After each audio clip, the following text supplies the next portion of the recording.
in the room. Bucks lose it tonight, 133-101.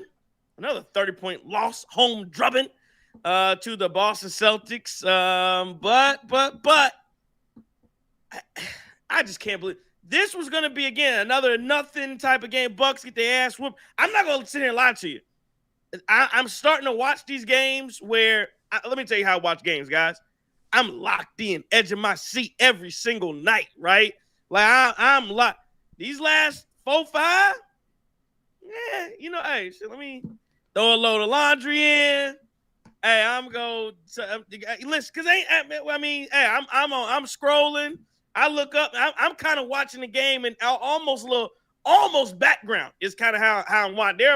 There are parts and pieces in the game where I am not locked in. I am not focused. But come on in the room. And hell, half the reason I couldn't focus tonight was because you almost had fisticuffs at the NCAA women's, Gino and Dawn, and then you had this Giannis story that's going crazy right now. I'm halfway trying to make sure my navigation don't take me anywhere in the vicinity of Memphis, Tennessee, because I got to get out of there. It's craziness going on everywhere. And oh, by the way, we did talk about it. You said, because you said you wouldn't let Tiger Woods drive it. I'm trying to make sure Tiger don't end up as my Uber driver. It's the sports world's going crazy. I don't know what's in the air. Maybe it's because we got the damn astronauts running around the moon. I don't know what's happening. What do they call it? Retrograde? I don't know what's happening. Bucks lose it tonight. Well, all things do some balance, some semblance of reality, because the Bucks continue to get their ass whooped every single night. They do that. So the clock strikes right at 10:30 tonight. 133-101. Come on in the room. We are live. It's Chris across our Google Translate. JT. Chris King. Justin.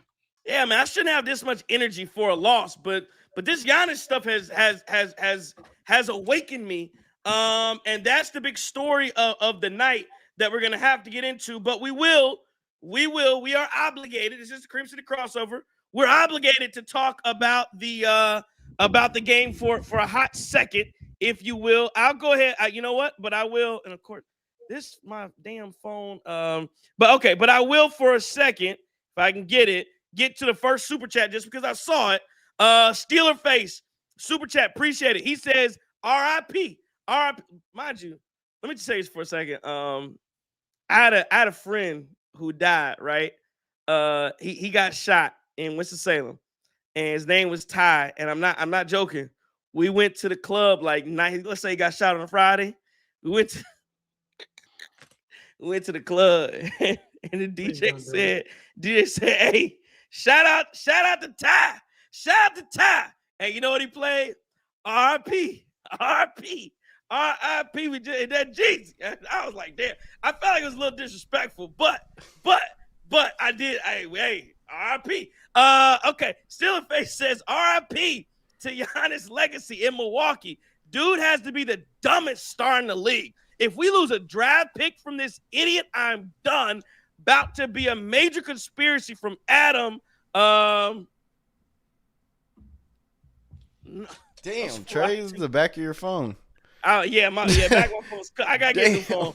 I get a new phone. See, but I got a work phone, so that's why I don't even be pressed. But okay, he had to pull out the Kevin Gates on us because I got two of those things now. Don't play me now. I got two of them things. But Steelerface says there's gonna be a conspiracy, and we're gonna get to that. Steelerface, I'm with you. The Giannis thing again. There's so many different ways to go with the story. I'm gonna we're gonna table that because we're gonna get to a Steelerface. I don't disagree with you.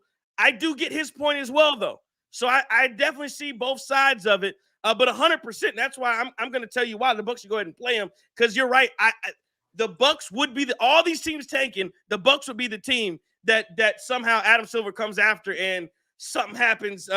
You lose a pick. Something stupid would happen. I can definitely see that happening with the Bucks. But let's do it. We will do a quick game recap tonight before we get to the Giannis stuff. I promise you, we will get to it. Kuzma 14-7. I don't even gonna give you all the stats because it don't matter. 14-10 from Pete Nance. Miles Mo to the eat to the.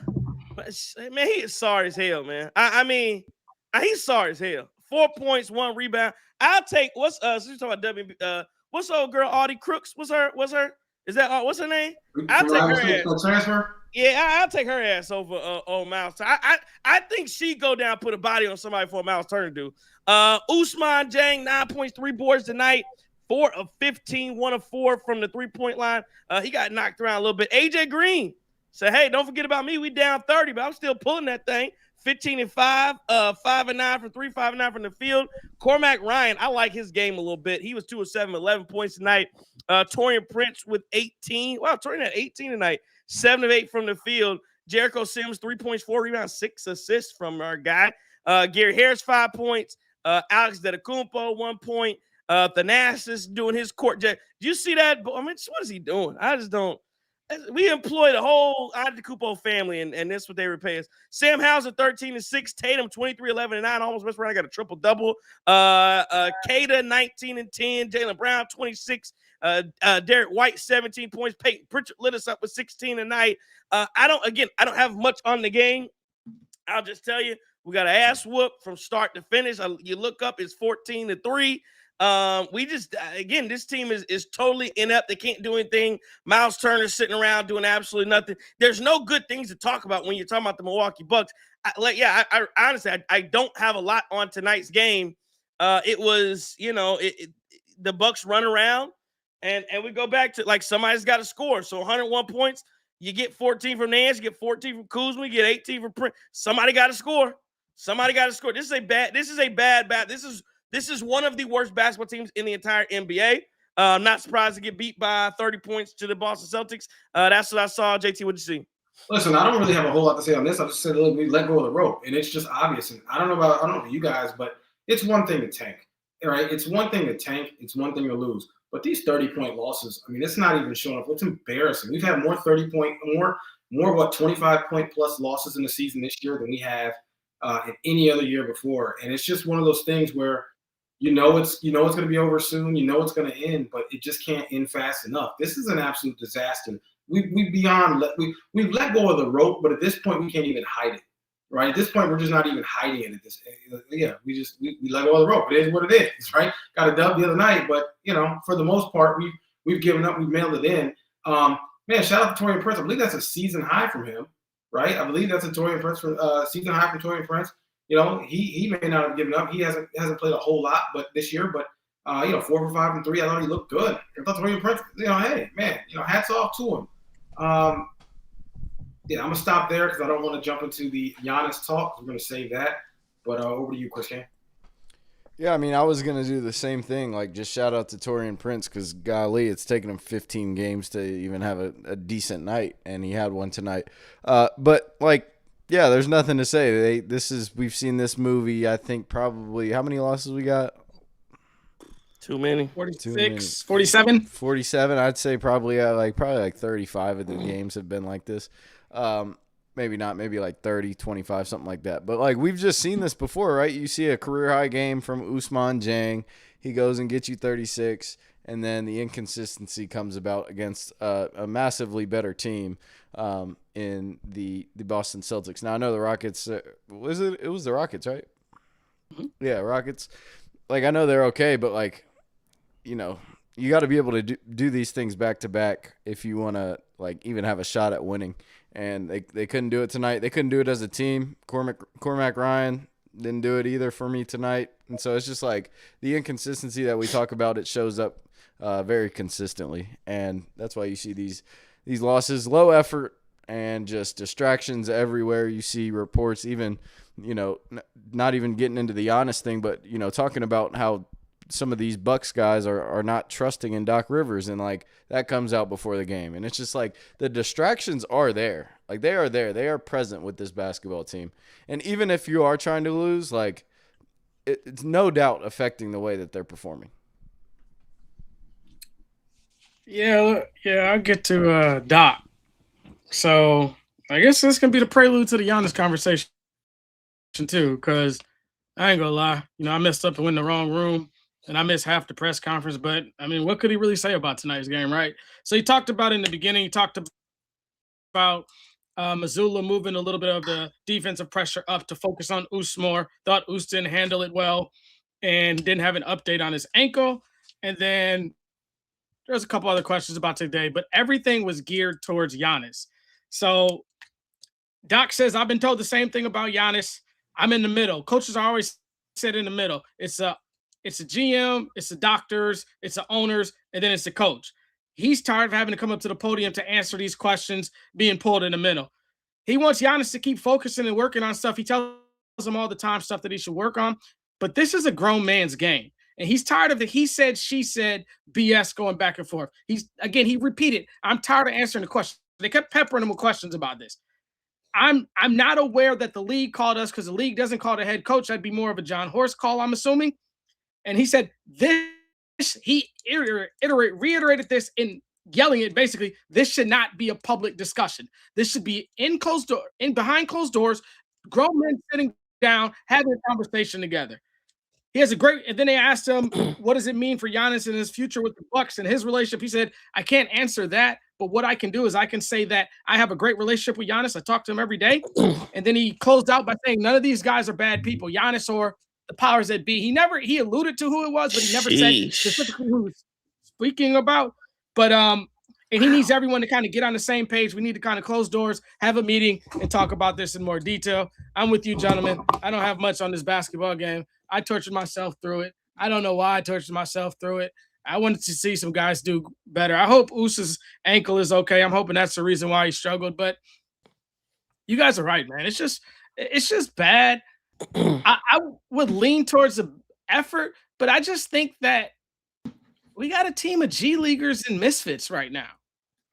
And I know that I was one of the guys that kind of defended Horst a lot. And I still think that I don't know how much Horst has with decision making, but one thing that can't be negated is these plug and play guys are bad. They were horrible with the Amir Coffey, with the who's the other dude? The dad played for the Bucks. Cole Anthony. Those were bad. And then we got them out of here. We got some little bit better pieces in, but you look at the totality of it, and it's just not good. And maybe that's a lot to do with Giannis not being here, but these guys just aren't good. I'm sorry. They're just not good right now. Let's talk about the Giannis thing. That's something what's on everybody's mind. And again, if you look at social media, you look in the chat right now as well. I mean, people are clearly there started to be this shift early in the season. There, to me, has been a total shift in how people discuss Giannis, talk about Giannis. Bucks fans, like, you are starting to see people make that determination. We'd rather him gone sooner than later. I'm just saying, you're starting to see it a lot on social media. I was halfway surprised, and I'm wondering, and again, I know that social media is not everything, but when Thanasis checked in to, again, you would still think he's the favorite. You know, it's one of the things where, you know, he's the favorite son of Milwaukee, where, you know, he's not a good player, but he comes into loud ovations and cheers, and that happened again tonight. So at least for the public that was there, you know, and again, I saw somebody just Liger HD said, wave both his trash brothers tonight. Like, you're seeing a lot of that kind of talk. And again, I'm seeing it online. That clearly is not resonating with the fans in the building who are paying to go see the basketball team right now. And by the way, shout out to the Bucks fans, because again, that was a pretty, I thought it was pretty packed in there tonight for a game, you know, of zero importance. Nobody good playing, you know, everybody's out. And again, I get it's a Friday night before Easter, so maybe that was a part of it. But again, that was a good crowd going in there tonight. But I want to go with some quotes here from Giannis. One of them says, "I'm available to play, but I'm not in the game. I'm available to play today, right now. Do I look like I'm not available? I don't see myself in the first 12. I don't see myself in the starting lineup. I don't know what game is being played right here. I just don't want to be a part of it." He also said, quote, "I've never seen a case of a player of my caliber that's publicly saying it. I want to effing play. You know what I'm saying? I don't think I've seen this. So if there needs to be an investigation, great. There should be. I don't know until we figure something out." And I was trying to find here's the other quote, the big one making the rounds here. Quote, for somebody to come and tell me not to play or not to compete, it's like a slap in my face. So I don't know where the relationship goes from here. JT, you mentioned it before we got on. That scorched earth stuff, that's Giannis before the game, talking to Eric Name, talking to the local reporters. He basically went on a tirade, on a rampage, and saying, I'm ready to play. These guys aren't playing me. What the hell? Somebody's got to do something about it. And you have Shams, who basically comes out and says that both sides are on different camps, where the Bucks medical team is saying he's not cleared to play. And it sounds like they also are doubting whether he really wants to play. And you have Giannis saying, I am ready to play. Let me play. I'm ready to go. And I think like Doc Rivers, wow, and this is what Doc Rivers says, he's caught in the middle. So this is an organizational decision versus Giannis.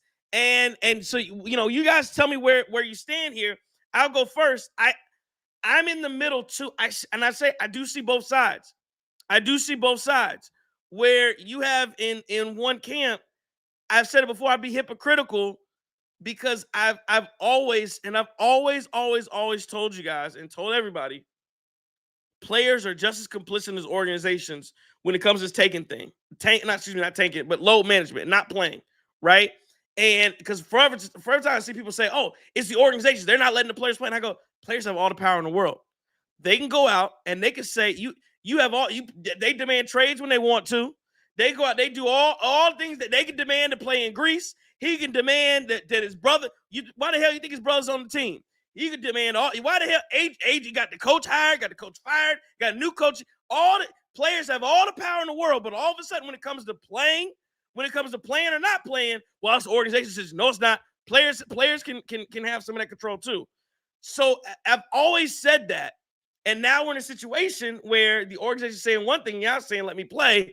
I feel like I'd be hypocritical in saying, well, you have to allow him. I feel like I'd be hypocritical in saying you can't not let him play. Like that's always been my case. If players want to play, you got to let them play. However, I 100% understand the organization's position here. We're not in the playoffs. There's 8 games left. We don't know if you want to come back. You're going to get traded or what. And we can't risk you injuring yourself. He's been hurt 4 times, right? Just this season. So I get that point. I don't know if he's cleared or not, but I totally understand it. But I also, here's what I really think Giannis wants to do. And I don't know. We'll discuss it further. I'm gathering thoughts as I talk. You know how LeBron got his son on the team and they play together? There's no question Giannis wants to go out there for a series or 2 and go make it. But remember, it was respected and loved for some people. Some people said it was ridiculous when Bronny's out there on the NBA court and he can't even bring. I saw him the other night, couldn't even bring the ball up damn court. Again, I can't remember who that was on him. He got stripped like 3 times in a row. But it was history, father son playing together. Never in history have 3 brothers played together, right, on the same court. I don't believe that's ever happened. So yeah, I'm not surprised that he wants to go out there, and I think that probably means something to him. I don't know if another org, maybe another org would bring all 3 of his brothers together and let him play on the same team. I don't know, but it is hard again. But this goes, it's like where do you draw a line in the sand? How do you have the backbone today when again you should never been letting him play in Greece? You should never when he's had all this power before, and now it seems like the organization is saying, hold on, we got to take some of this back because we've got to protect ourselves. And again, I get that point of it too. I totally do. I totally understand where the Bucks are coming from. But then there's the other thing is, does the league do something? Again, I would probably listen, because you let him play so much before, he's begging to play. Again, how much do you even want to? There's so many questions. How much do you actually want to save that relationship? Because if he's telling you I want to play and you still are planning on giving him 4 years, $275, maybe it is worth it to let him play. I honestly don't know. The Bucks are in a hard spot here. I don't think Giannis has done anything good for his PR reputation around the league with the way he's doing this. But again, is this also another way for him to soft launch another trade request? Where it's like, okay, bet I'm gonna try to make the team the bad guy. Like all of these things are, and I don't think anybody's wrong for thinking any one of these things because he could definitely be doing that. But this is a case now of, and I'll shut up after this. This is a case of Giannis publicly. Again, we've seen him back channel pressure against the team. This is And again, I said this is going to get ugly, and you're starting to see that come through in things like this. And I don't know where the Bucks go. I don't know where Giannis goes. But I'm interested hearing your thoughts on this, JT, and you guys, about what do you make of these comments, and what do you make of where the Bucks are? Who's right? Who's wrong?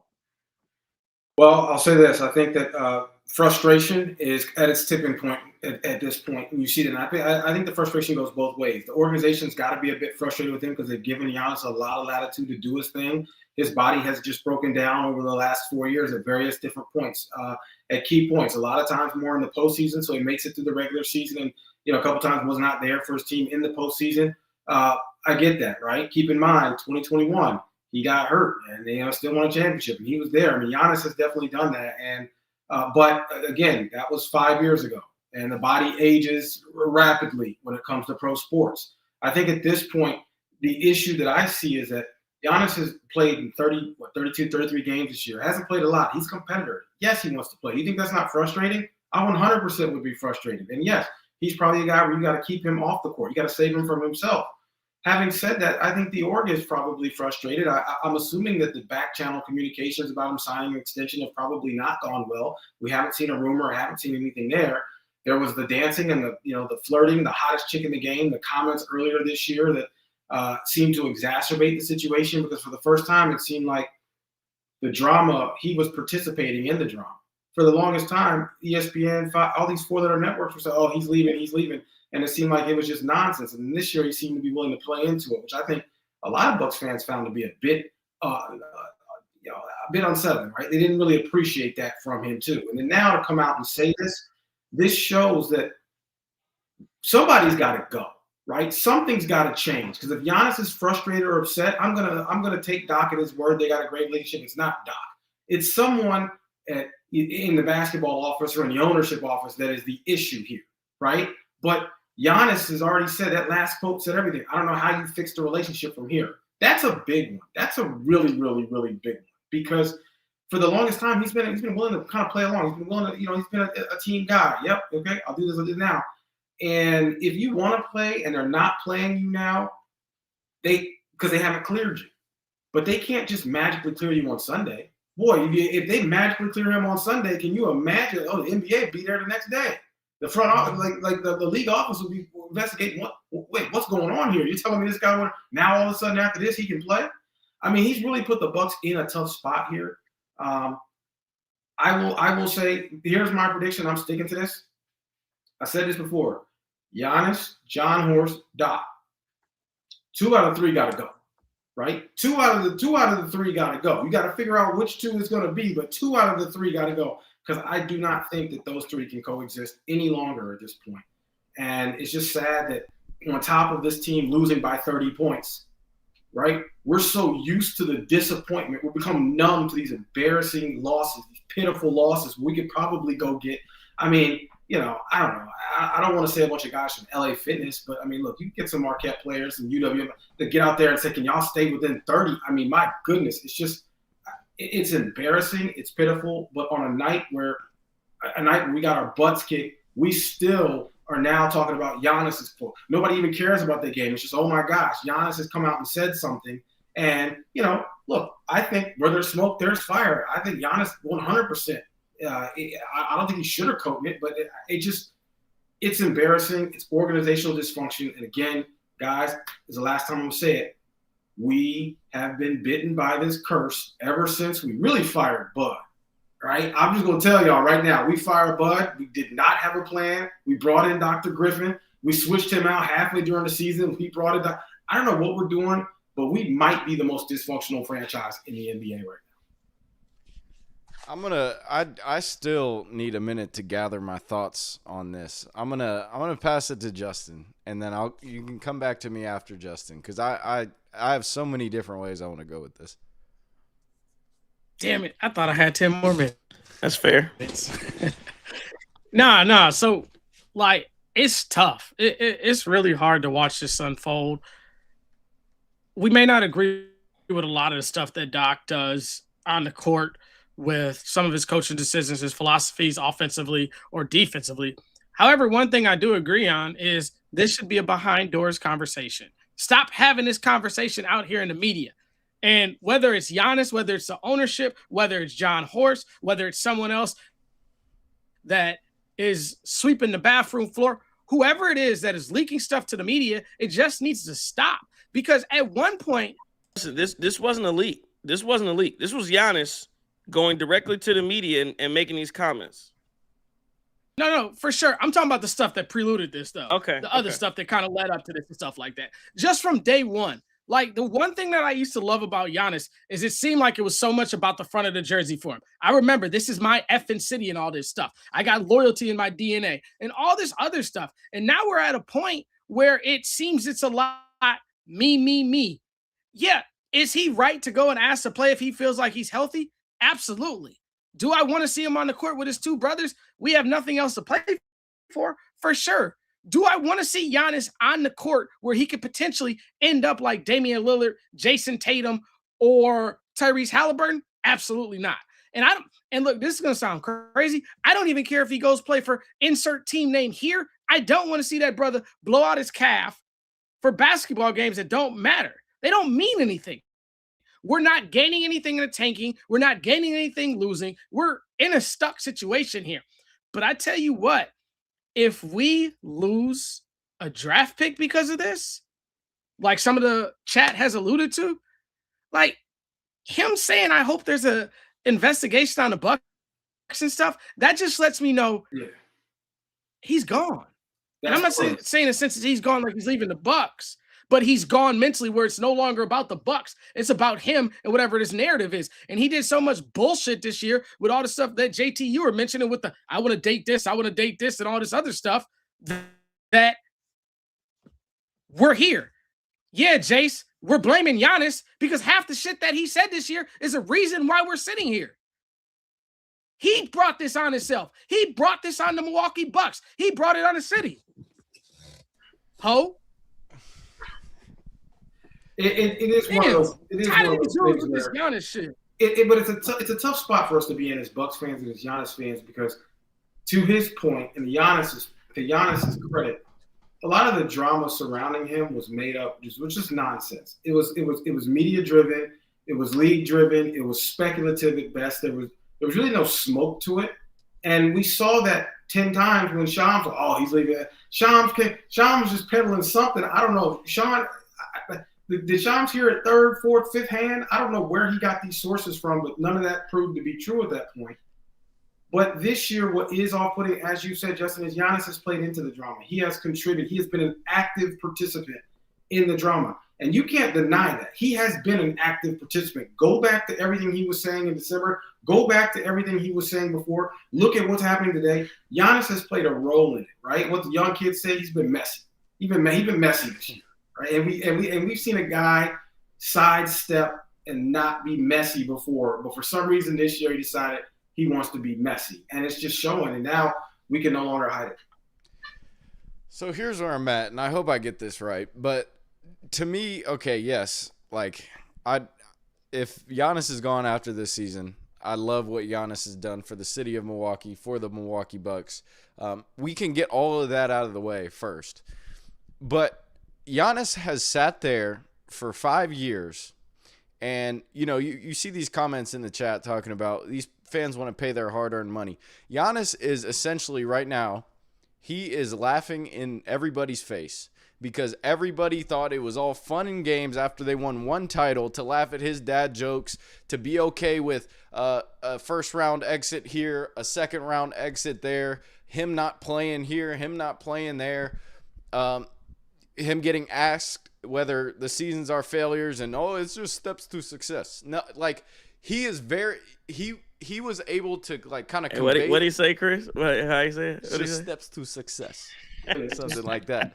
But like he has done that all in the media. He's done the whole Wolf on Wall Street. He's done the I'm not effing leaving. He's done all of that stuff, right? And the Bucks have believed it. The fans have believed it. They've paid their money to believe it. We've done shows to believe it. We've done 3 seasons of the Cream City crossover, 60-plus games to believe it, for him to not be available. And when shit hits the fan and he wants to go out there and play with his brothers and make history, we finally draw a line as an organization.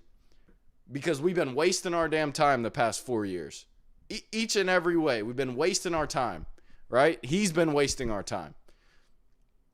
And he all of a sudden wants to play, and all of a sudden once the Bucks investigated, all of a sudden doesn't want to lose and potentially make the team better from the draft. He doesn't want to make the team better from losing, because it's a lost cause this season. What is the big reason this season sucked? Well, Giannis wasn't playing all that much.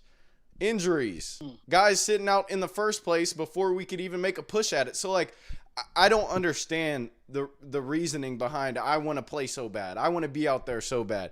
Dude, if you wanted to do that, you would have done that when the season was in the balance. And he didn't do it.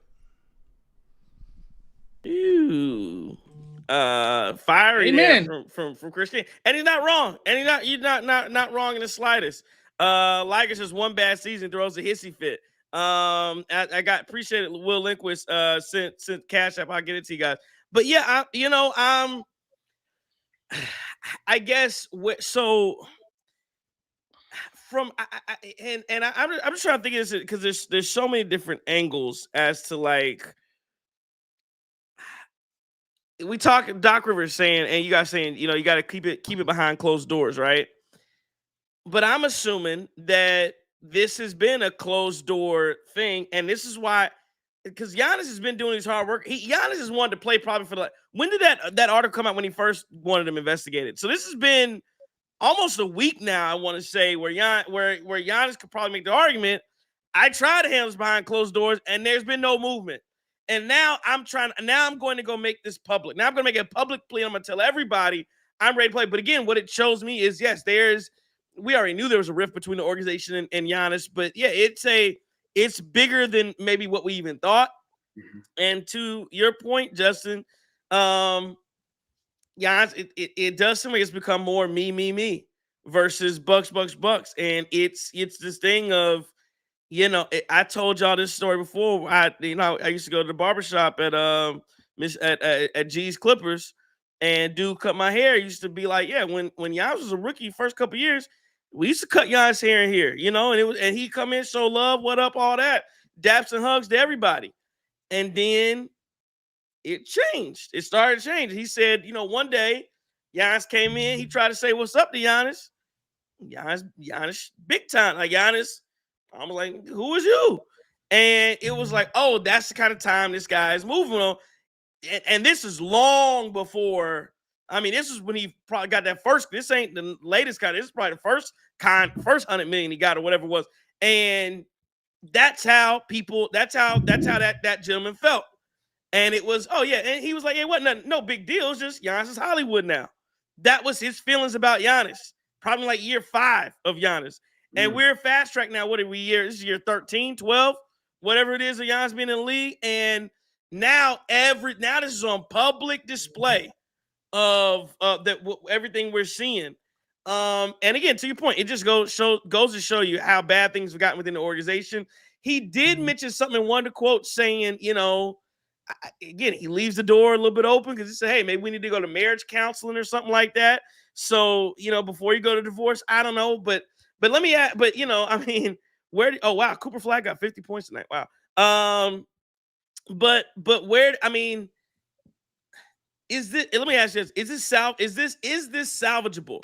And would the Bucks even want to salvage this? Because again, Wes Eaton's told you we're going to put 4 years, $275 on the table. Are you able to salvage this at all moving into the offseason, or is it just inevitable? There's nothing you can do about it. Because again, before we got on, I told you guys, I don't believe, and somebody in the chat, let me know if I'm wrong. I don't believe there's ever been a case in history where an NBA player's had a supermax on the table and he said, no, I'm good. I don't believe that's ever.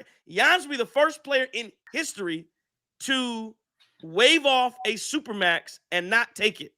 And I believe, because I thought that another team could give it. That's actually not true. No team can offer him 4 years, $275. The most another team could offer, I believe, is 4 years, $212. So he would basically be waving off about $50 million, or whatever it is, about $50 million, something like that, if he doesn't take the supermax. Again, I'm not saying that he wouldn't do it. I'm just saying We've never seen a player do that.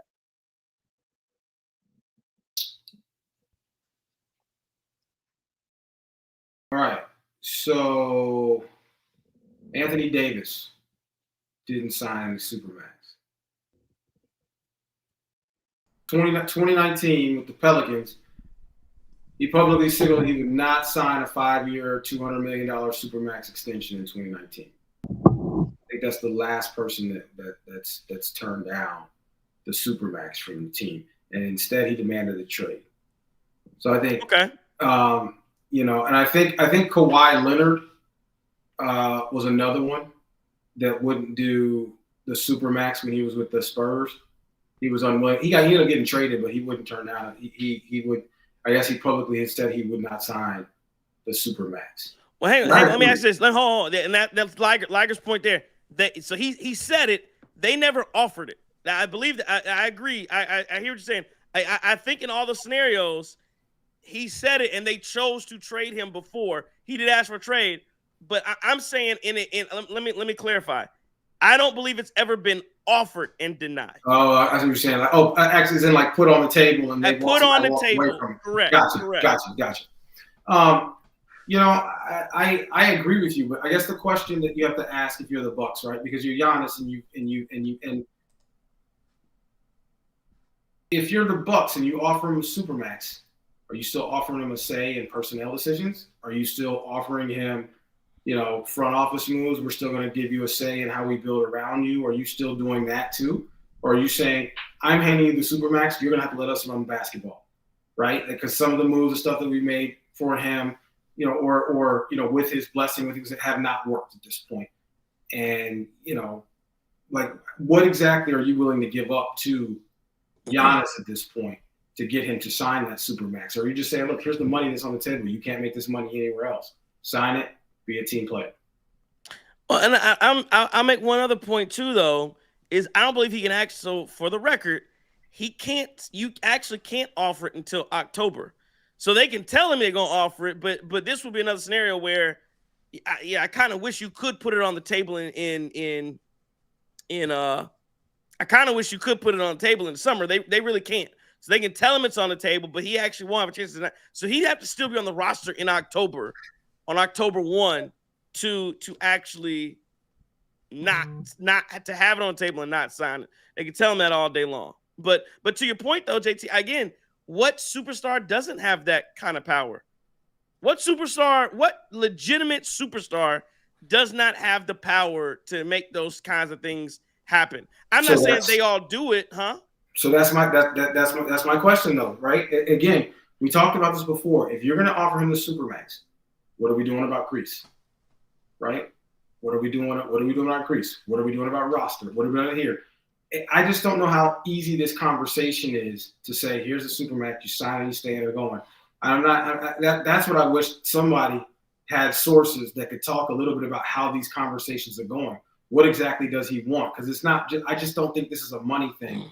Where if it's a money thing, you'd be glad to say, oh yeah, I'm signing Supermax. I can't wait. I'm gonna be a Buck for life. That's the game plan going into this offseason. But I just don't think this is solely about the money at this point, Trey.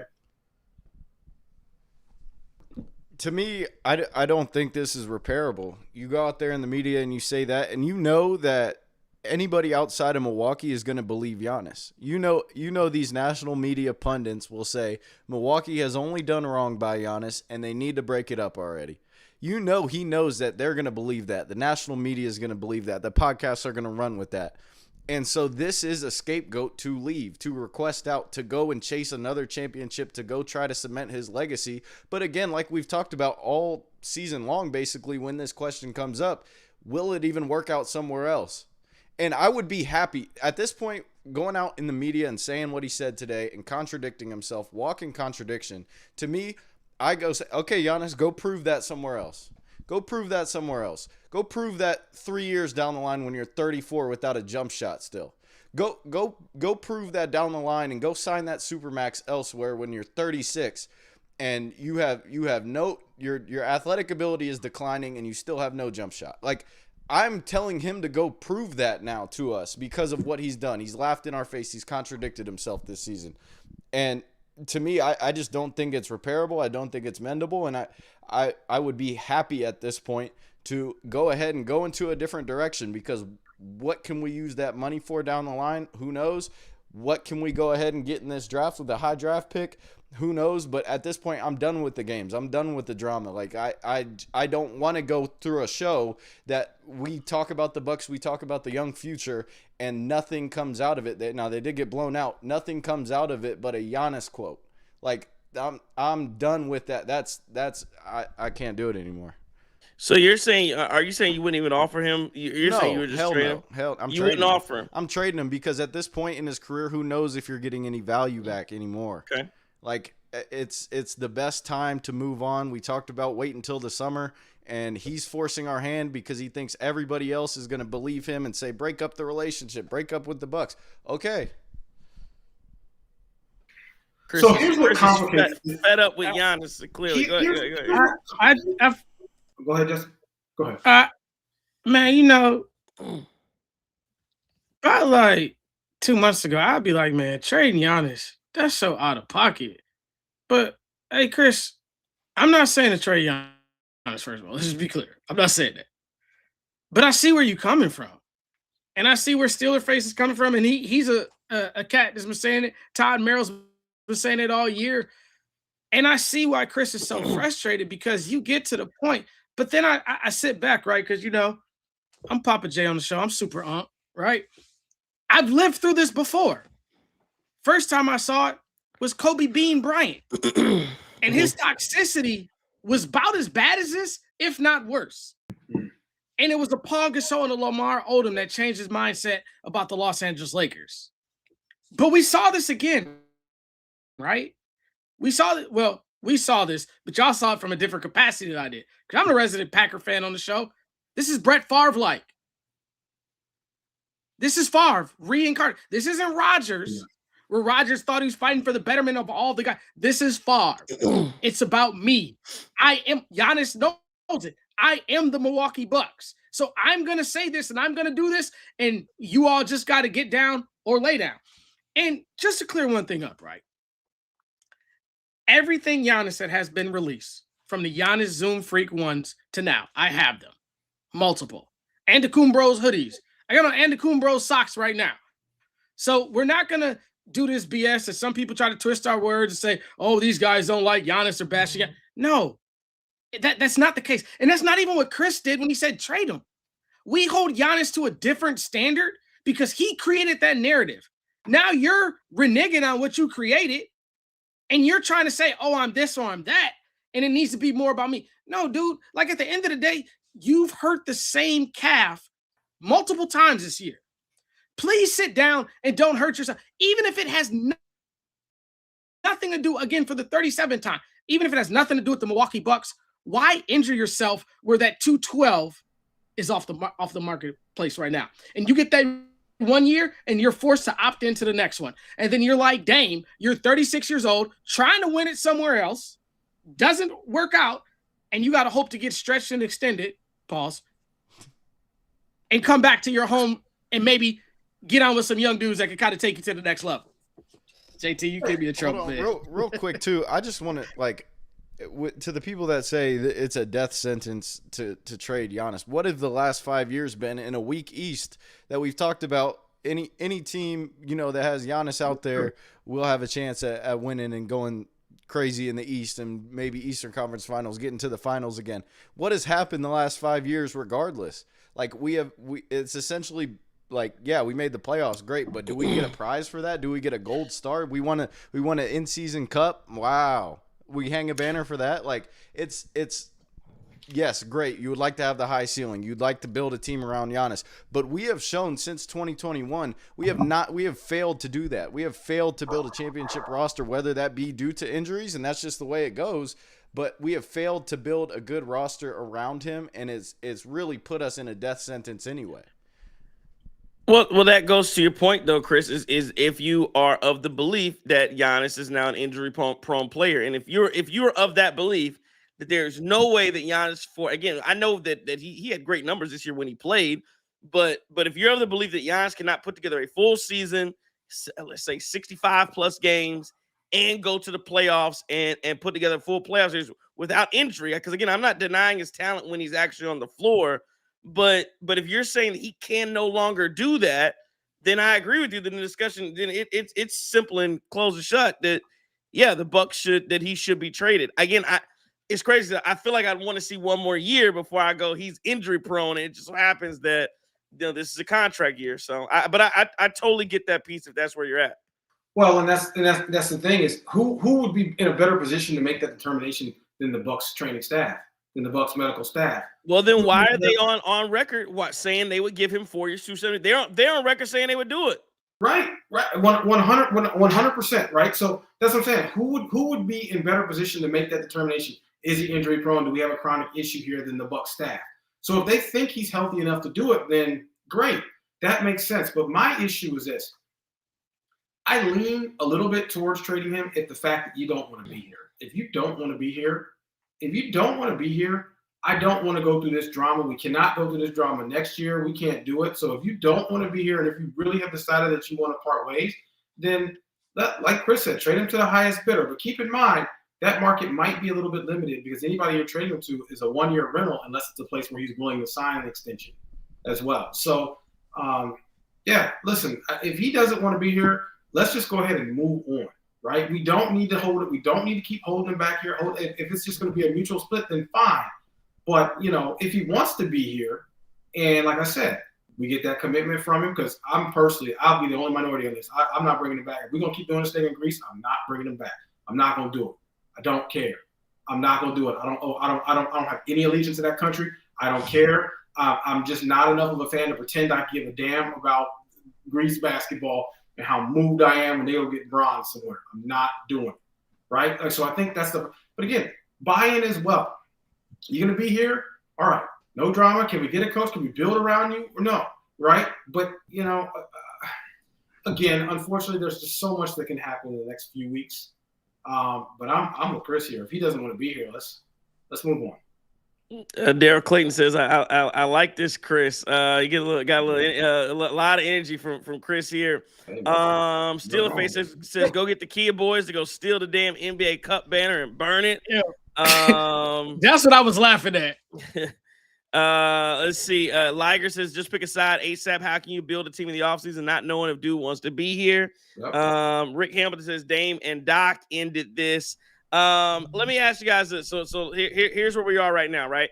Where does this? I'm not saying where does it end with the Bucks and Giannis. Where does it end on this season? Does Giannis actually? Because again, there's a lot of questions. If you think Giannis is traded, he'll never play for the Milwaukee Bucks again. Does this end with Giannis actually getting back on the court? Does Giannis get on the court? Or does he never play for the Bucks? I'm not saying never play. We're just taking this season. Have we seen the last of Giannis this season for the Milwaukee Bucks, or does he get his way? Because again, I just feel like I feel like this is going to be too much pressure. If the NBA can't prove, if the Bucks can't prove that he's not healthy, because here's what I think, and I can be told I'm this is conjecture. I'm guessing.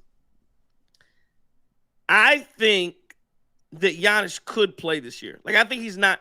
I think, and that's where that's the distinction. I think he's healthy enough to play.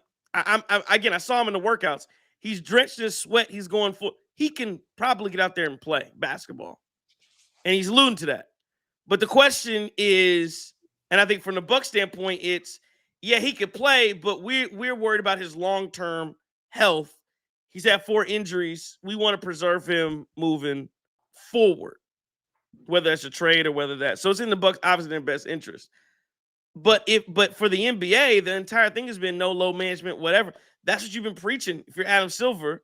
So if he's healthy enough to play today, and he's not agreeing with you that is worried about his long-term future, I don't know how as an organization, I don't know how you could say, we're going to hold him out because we're worried about what happens to him in the future when he's ready to play today. And so I almost feel like if that's the case, unless the Bucks are telling you he's not, and I guess that's what they're saying, he's not medically cleared. But if he can play today, I don't know how that goes against everything Adam Silver in the league's been preaching. That is load management. We know he can play today, but we want to hold him out so he can play. So we don't want to back to back because we don't want him to get hurt for later. We don't want to play him 5 nights in 5 games in 7 nights because we want him to be healthy for the playoffs. Different scenario, but it's the same point the Bucks are trying to do allegedly, where they're saying we know he can play today, but we want to hold out because we don't want him to get hurt for later. That's what Adam Silver's been talking about. That's basically against the rules. So I guess I'm wondering if that's the case. How many games left? 4? 5? 5 games left. 5 games left. I got a feeling that that maybe they throw him a bone and say, hey, we'll let you play the last home game. You can play with your – why do they do that? We'll let you play the last home game. You can play with your brothers. We'll make sure everybody gets in. Don't matter what the score is. And y'all can have your hoorah moment. We can figure out what happens at the end of the season. Don't go too hard. But I guess the question I got to ask though is like, how worth it is that if you think this relationship is cooked? If you think that relationship is cooked, and if the relationship is genuinely cooked between him and the Bucks, why is it worth it for the organization to try to do him that top? Why is it worth it for the organization? Because again, I don't think it's cooked. I'm not saying that is in great shape, but it's like, you ever seen a guy the married you man married and you know I gotta go because y'all was talking about marriage counsel whatever, but you're married, you're having problems, but you know what? Here comes a new. Oh, I'll give you one. Somebody was talking about Kobe on the show. Kobe in there doing his dirt. Wifey find out, they get in trouble. Where she showed up to the press conference with? New rock, new bracelet, new necklace, new. So okay, yeah, this is bad. We going through it. Bucks guys going through it. Here go 4 years, 275, big dog. You know what? Can we smooth things over with 4 years, 275? So my point is, again, I agree with you. Yeah, there is some trouble, but hey, 4 years, 275, and you know what? Go here, take a game. You can play with your bros, make some history. I'm not saying the relationship's great, but my point is, if there's a chance, and if the Bucks, I know Derek Clayton, I saw your comment. If the Bucks still want that relationship to be there, they're the ones trying to hang on to this. Giannis is the one trying to leave. You're trying to say, no, don't leave, baby. Hey, don't leave. If that's what the Bucks are doing, do you throw him that bone and hopefully he comes back to you? Spin that shit.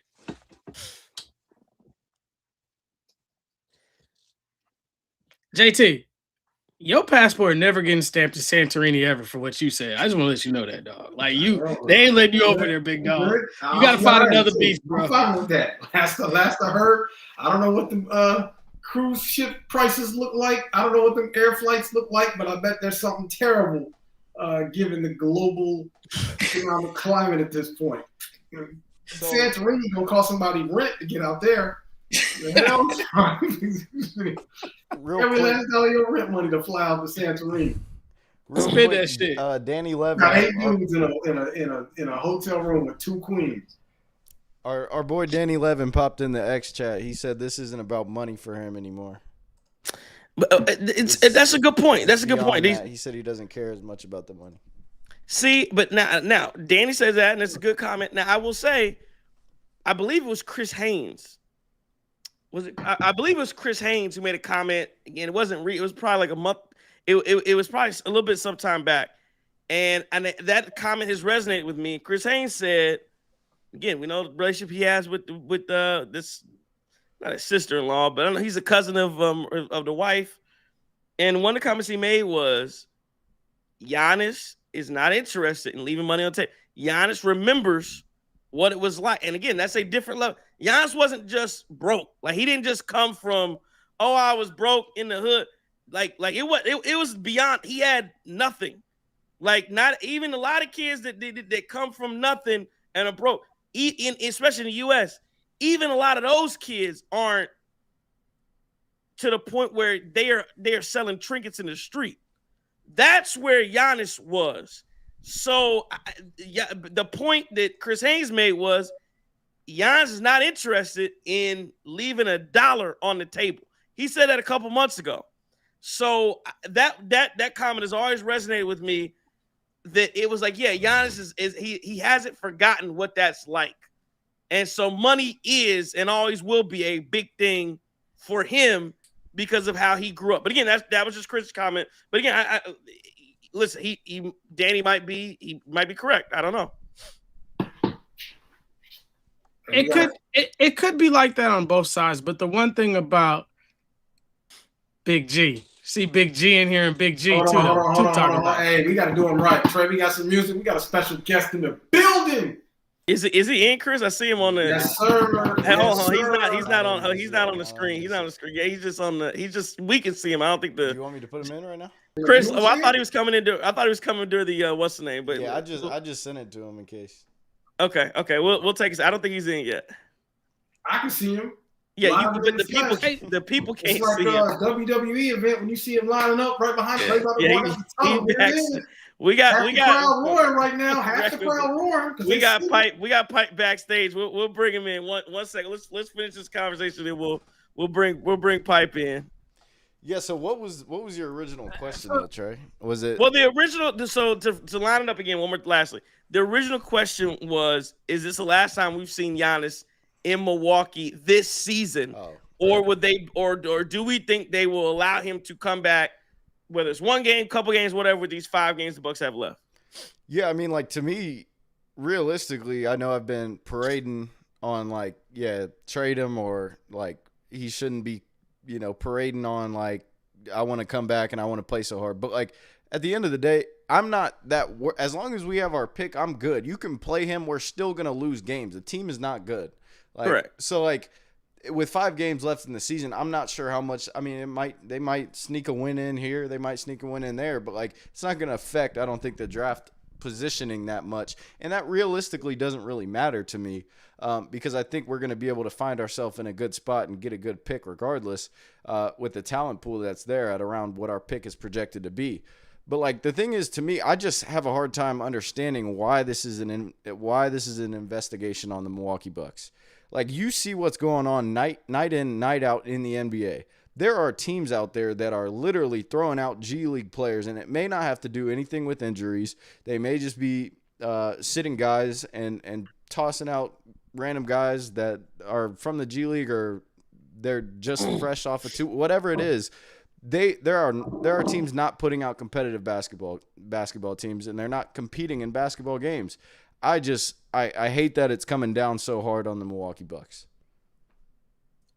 For this one thing, if Giannis comes back, and we just like, and I know you're going to piss a lot of people off when I say this, Giannis hasn't been good this year. To his standards, he's been mediocre. This isn't the Giannis that we know and we love. And I think a lot of that is due to the injuries that he's had. But one thing I just want to push back on, and JT, I hear you. Trey, I hear you. I think, Chris, I hear you too. I don't know if you're on that back. I know JT and Trey aren't. He's a multi-billion-dollar marketing piece for Nike in Europe.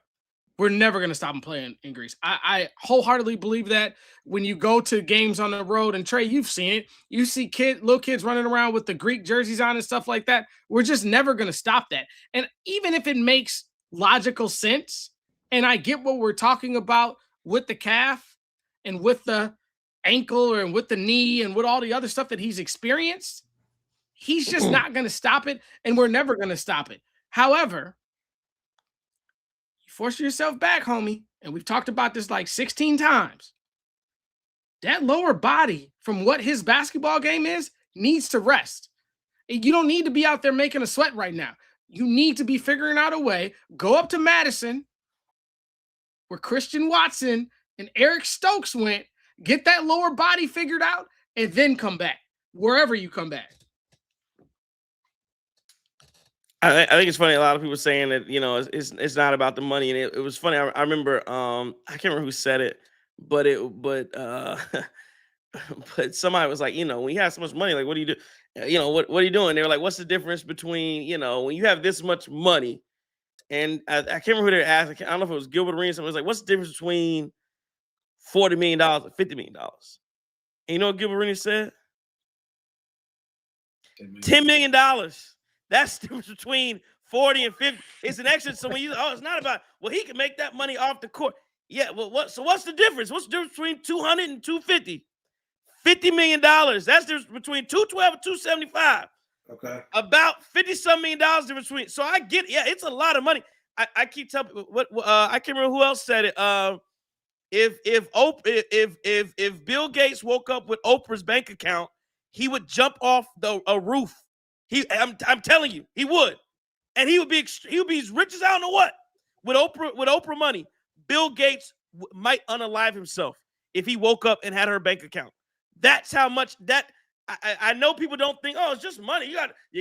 You're saying that. I'm just telling you, you're saying that because you're not in that situation. You're not in that situation. But if I had $100 million today and somehow I woke up with 50 million, I'd be very upset. That's me though. But again, maybe I hear it sounds good. It sounds good to say that about the money. But again, there's a reason. You can say this all day long. There's a reason nobody's mentioned it to me. A point in time where any NBA player has been offered a supermax deal and they've turned it down. Nobody's done it yet. Nobody's done it. Fellas, I got a question. Can we go 5 wide? Can we go 5 wide? Yeah, we can. Is he in the room? He's in the room. Is he in the room? All right, so we got Pipe in the building. Right, we got them horns. We got introduction music or something. I don't have no intro music. This ain't the radio. I ain't got nothing for you. But Pipe Bomb is in the building. What up, Pipe? We've been talking about Giannis. What up, man? What you got? I know NBA is not your forte, but I know you got something on Giannis for me. Well, man, I was sitting there. I just came upstairs. I was in my NBA bunker, my 48 TVs, just, surrounded by that terrible league. And, I clicked you guys on talking about Giannis still, man. See ya. Get out. Justin was 100% right. He's turned into Brett Favre. This ain't about you. It's still about the MKE on the front of that jersey. It ain't about, your too many lettered name on the back. You did great things. We appreciate the chip and all that, man. So thank you, and take you and your 14 brothers and get off the squad. So it's time to rebuild, man. This thing ain't working no kind of way. The dude's made of glass. Didn't we live through this with Middleton and, just getting hurt all the time, never available. He sucked. They finally got rid of his ass too late. And what's he done? You ain't heard from him since. So, it is what it is, but it's time for Giannis to start packing his bags. All right. So Pipe says it's time for Giannis to pack his bags. So here's what I'll do before we get to Twitter and we start to rap and go, and what Pipe was here for was a look around. Go ahead. Free the Pipe Bomb. There you go. Free the Pipe Bomb. But until we here's what I'll do. I'm gonna let's give everybody one more round here. Last thoughts on Giannis, the Bucks. Take it wherever you want to take it. Get your thoughts on that, and then we'll get to like I said, we'll get to rapping, and we'll get to the look around. Where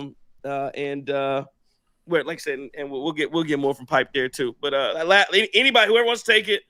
Last thoughts on Giannis Bucks situation. Where does this go? What are your thoughts? Well, look, I think the relationship between Giannis and the Bucks is deeply fractured, and we have talked about this. And I said, out of Giannis, Doc Rivers, and Horst, 2 out of the 3 must be gone to make this thing work. I will stand on that, and I will tell you that come October 1st, Giannis, Doc Rivers, Horst, 2 out of 3 of those guys are not going to be there, right? They can't be there to continue having this thing work moving forward. I'll stand on that, and that's what I think about the Giannis situation as of now. Yeah, I got virtually nothing anymore. Like, I think I let it all out, got what I had to say in, and I feel like you can't save what's already dead. It's dead.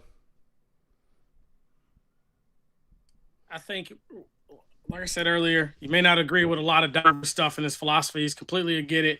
on both sides. However, the most prolific thing that Doc said was the fact that this needs to be behind doors and stop being done in the media. Stop throwing your organization under the bus. Stop throwing the organization that can trade you under the bus as well. Keep your value as high as what it can be so you can get the best return on your own investment, which is your lower body that has failed us so far this year. Okay, so JT, you said the relationship is fractured. I agree, and it's fractured because of Giannis. The Bucks gave Giannis everything he wanted. This fracture didn't start until Giannis got a little too big for his britches and started acting like the GM, started pulling a Layach and thinking that he could sit there and tell them who to pick up, sign my 82 brothers, let me go play for Greece, let me, and never about Milwaukee, who signs his fat ass checks. So it's time for Milwaukee to cut bait, get rid of the dead weight who never plays because he's always hurt. And then we don't have to sit here and waste all these months and months and months talking about, oh man, if we could just have a playoff run with a healthy Giannis. Man, he ain't never healthy. So, Chris talked about his broke ass jump shot and all that. See you, man. It was great. Thank you. We love you. Once you go and steal some other city's money for another 5 years, we'll welcome you back with open arms and thank you for that championship and that lovely parade in the Deer District and all that kind of stuff. He's done so much for the city. Your time is up. See ya. Man, I miss these times on oh my gosh on the radio. I gotta see you more often, sir. I almost forgot how these things go. All right. Last thing I'll say on it, man. Again, I think it's incredible. Again, I'm not disagreeing with everybody here. It is incredibly fractured. The relationship, I don't think it's beyond repair. That's what I'll say there. Again, you put 4 years, $275 on the table. Like I say, everybody got a price. Everybody got a price, and we'll see what Giannis is. We'll see it. We'll see what he ends up doing. But again, I do think you let him make the history. Let him go play with his brothers. You already signed him anyway. They're already here. You already got the court gestures on the floor. Thanasis is coming in, throwing the ball off his feet and throwing up in the crowd. Alex doing whatever the hell he does. Oh, who's the other one? They might as well let Francis come DJ. I don't know why Francis can't get in there. Don't he DJ? Don't he DJ? Let my man DJ. Let him in there DJ booth one time. So you might as well let him make history. That's how I feel about it. And you let him play for Greece anyway. So oh well. All right. Let's go to Twitter and see what Twitter has to say today. It's gonna be interesting. At Sunk345 says somebody needs to tell Giannis you're not going to fall into good grace with anyone for doing this anti-low management thing. The entire NBA fandom and the media is already mad at you. There's no incentive for him and his reps to be doing this. At AZip70 says this entire situation becomes more toxic and dysfunctional by the day. What a dumpster fire this organization has quickly become. It's beyond embarrassing. There's so much to blame, to go around. At Will Lindquist says, bro, this one hurts. Like, seriously, let us be Voldemort.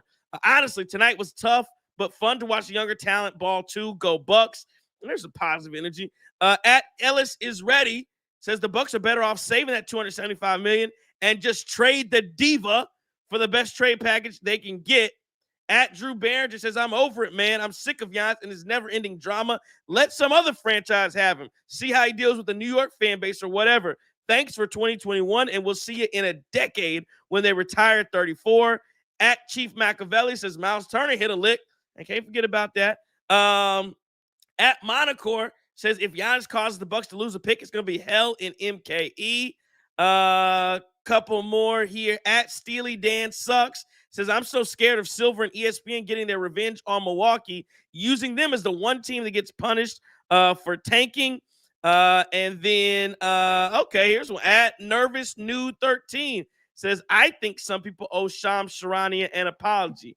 Never giving Shams an apology. Because if I get an apology, he should have been traded in the offseason because that's what he said was going to happen. So I'm not giving you an apology because you broke clock right twice a day. I ain't giving you you can't tell me guy was going to get traded since 2019 and then 2026 tell me that I got to apologize to you. I'm not doing that. Absolutely not. Mark Gomes says there's a leak in the Bucks organization. That's a sign. Turn fans against the superstar to let the franchise off the hook. classic playbook idiots fall for it every time. Leak in the butt. I mean, there's leaks in every organization. I don't know about that. You always hear stories everywhere. All right, let's. We're not doing. I don't know. Go ahead. I don't know if anybody's turning the fans against a superstar other than, I mean, we talked about it all night. JT was the first one that brought it up about the dad jokes and all the other crap. You saw Chris be pissed off tonight, man. It's no one turning, like, we're not turning against Giannis. We're just tired of the bullshit. And it just keeps happening. What was the dude's name that we got that went to the Kings? Eastern European dude. We got the dude. He came to the team, and then they were like, no, we can't have him. You know what I'm talking about? Bogdanovich, correct. Yes. So we saw that happen once, and I think when Judge Silver cracks his gavel down for the two ESQs in the building, it's gonna be way worse this time. And we're about to catch it. So we might as well play him. So we might as well play him. Yeah, it's gonna be ugly. Yeah, what the hell? Why not? If he's leaving anyway, play the hell out of him. Look, you know, you want to play, go play 48. Play like a man. You know, Trey, I just realized something. What's that? We never officially introduced pipe. We never officially introduced Pipe Bomb and talked about the Milwaukee legend, one of the best producers in the history of sports media in Milwaukee. We're talking about Jeff Orlowski, the Polish Pipe Bomb, ladies and gentlemen. Those of you guys who listen to 97.3 The Game Networks, those of you guys who call Dan O'Donnell, listen to his show too. Those of you guys who listen to numerous different sports shows, 1270 The Fan. This is Jeff Orlowski, Milwaukee legend himself. Covering Milwaukee media, sports media for a decade, Jeff. How long were you? Yeah, about for a decade as well. Ladies and gentlemen, we got the legend Jeff Orlowski in the building one more time. I wish we had some music for you, Jeff. We'll work on that next time. It's all good, man. It's good being back with you guys. I missed them T's and Q's mornings, man. That was so much fun, dude.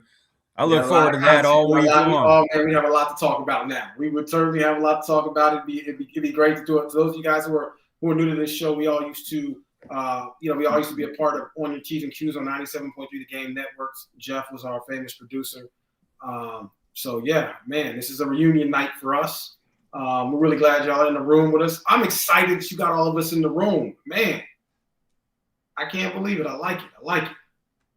Well, I can't take credit for that. That's that new producer energy right there.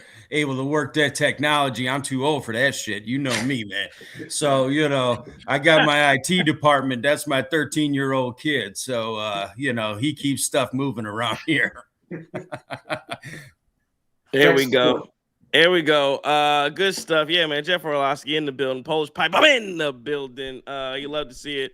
Making his Cream City crossover debut here tonight. All right. We're not doing game balls, so we'll just announce the Bucks lost again 133-101. How we just quit game balls like that? Pels are up right now over the Kings 89-84. Hornets beat the Pacers tonight. 76ers beat the T-Wolves. The Hawks 141-107 over the Brooklyn Nets. The Knicks 136-96 over the Chicago Bulls. I don't know if y'all heard your boy. Is that who's their dude? Is it what's the man name that does color for them? Walt Frazier. Stacey King? No, Stacey King does the Bulls. Oh, Walt Frazier I think it was Walt Frazier. He was wilding tonight. He said, I don't know if y'all saw. He said that he said Josh Giddey was a sex symbol in OKC. He's just crazy. And he said something like pulverized. He made some time. He was like, the guys getting pulverized, getting crushed, they're getting killed. And he was like, they thought I was talking about Iran. I was talking about the Chicago Bulls. So yeah, man, he was wild on the broadcast tonight. Rockets beat the Jazz 140-106. That's crazy lopsided scores. This is a problem. This is what we're talking about. I'm just reading these scores. This is why when we're talking about should the players play it. I'm just go look at these scores one more time. Hornets 129, Pacers 108. Clyde. Huh? Clyde Frazier. 129-108. Hornets beat the Pacers. 115-103. 76 beat the Timberwolves. Hawks 141. Nets 107. Knicks 136. Bulls 196. Rockets 140. Jazz 106. Raptors 128. Grizzlies 96. Celtics 133. Bucks 101. The NBA National Blowout Association is what we're looking at here. And then, by the way, the Orlando Magic did beat the Dallas Mavericks, but shout out to Cooper Flag, 51 points in 33 minutes. I believe He's a rookie. It was a rookie, but also I believe he's the first teenager to put up 50 points. So big night for Cooper Flag. Okay, let's get to some other look around stuff. What we got pipe in here for? I don't know where you guys want to start. You want to start with what we saw in? I got it. What's up? We need Pipe's breakdown on the women's Final Four. That's what I was gonna say. We know he was watching the women's Final Four. What'd you think about Gino and Don Staley going at it? I'll say. Did you see it, Jeff? I did. I saw it on Twitter. If you I wasn't watching that crap. If you didn't see basically what happened, Gino and Don after the game. Well, so Gino in the third quarter, he had some statements that were going into the game. About how the game was handled and all the fouls that were happening to UConn. Then after the game, he said something to Don. Don, she said that I guess the issue was about a handshake before the game. They did show that Don said she did shake hands. His point, I guess, was about meeting half court or something like that. But Don said she didn't say she was going to whoop his ass. So I mean, that was a fiery pregame. A post-game activity with UConn and South Carolina. End of the day, I'll keep it short and sweet. I thought that I thought Gino, how you say his name? Ariana? Ariema. I thought he came off as a sore loser. That's what I thought. And you running it up in her face like that. I didn't like it. I didn't like it one bit. You look like a loser. Shut up and take the L. Shake the hand and keep moving. But I didn't like it. A lot of loser energy because you got your ass whooped. So shout out to Don Saylor. At the end of the day, who cares? Again, this is women's basketball, doing this clown show to try to get some attention on it. And whatever, obviously Dawn Staley has overtaken Gino as of late. UConn ain't the UConn of old when it comes to women's basketball. But you talk about the National Blowout Association. Look at the women's tournament. It's the same thing. It's all top heavy. There's only 6 teams that go in there with a legitimate chance of winning the title anyway. So I don't know why people waste their time watching that crap. Gino, is funny when you sit there and you're on the top of the heap for so long, like he was and that UConn program was. And now all of a sudden you're overtaken. And, I don't know if it's him not wanting to admit that maybe the game has passed him by a little bit. Maybe there's other schools out there that are, beating him in the recruiting field and all that, where he used to get, the last person on his bench was better than anybody in the nation. And it's not that way anymore. And so as a dude who sat there and is used to having nothing but the top tier, and now all of a sudden the ref's whistle ain't going his way either. Well, the old guy got in his feelings, so he should have went back to the locker room, changed his depends after the game and thought about it a little bit, because Dawn Staley will whoop his ass. I think Gino, and guys, somebody check my math. I'm honest here. I think Gino has won 12 national championships at UConn. And like Jeff said, look, in the old, and UConn, I think they won 1 or 2 years ago too. But one thing that's interesting about women's basketball, and this is even kind of pre-NIL, but you've seen this happen more with NIL. You have seen a bit more, not as much competitive balance as a whole, but you've seen a little bit more competitive balance amongst the top teams. And I certainly think that there's no coincidence in that. Don Staley is building a very strong team and has been for the last 5 years or so, has had a strong team at South Carolina. But you got teams like LSU out there that are balling. TCU at one point, who knew TCU had a women's basketball team, right? TCU was balling, Notre Dame. You have a lot of teams that have been good out there. And, it's good. It's good to see that for the league. It's good to see some different teams winning, competing for titles in the women's basketball tournament. Before the last few years, I did not tune in. I didn't catch the game tonight, but, from time to time I'll peruse and kind of watch that. And I think, Jeff's right. Gino was in his feelings, just couldn't handle it. I don't know what it was. Just could not handle it. But Don Staley got the best of him tonight. And, I think Don would have put hands on him if it really got to that.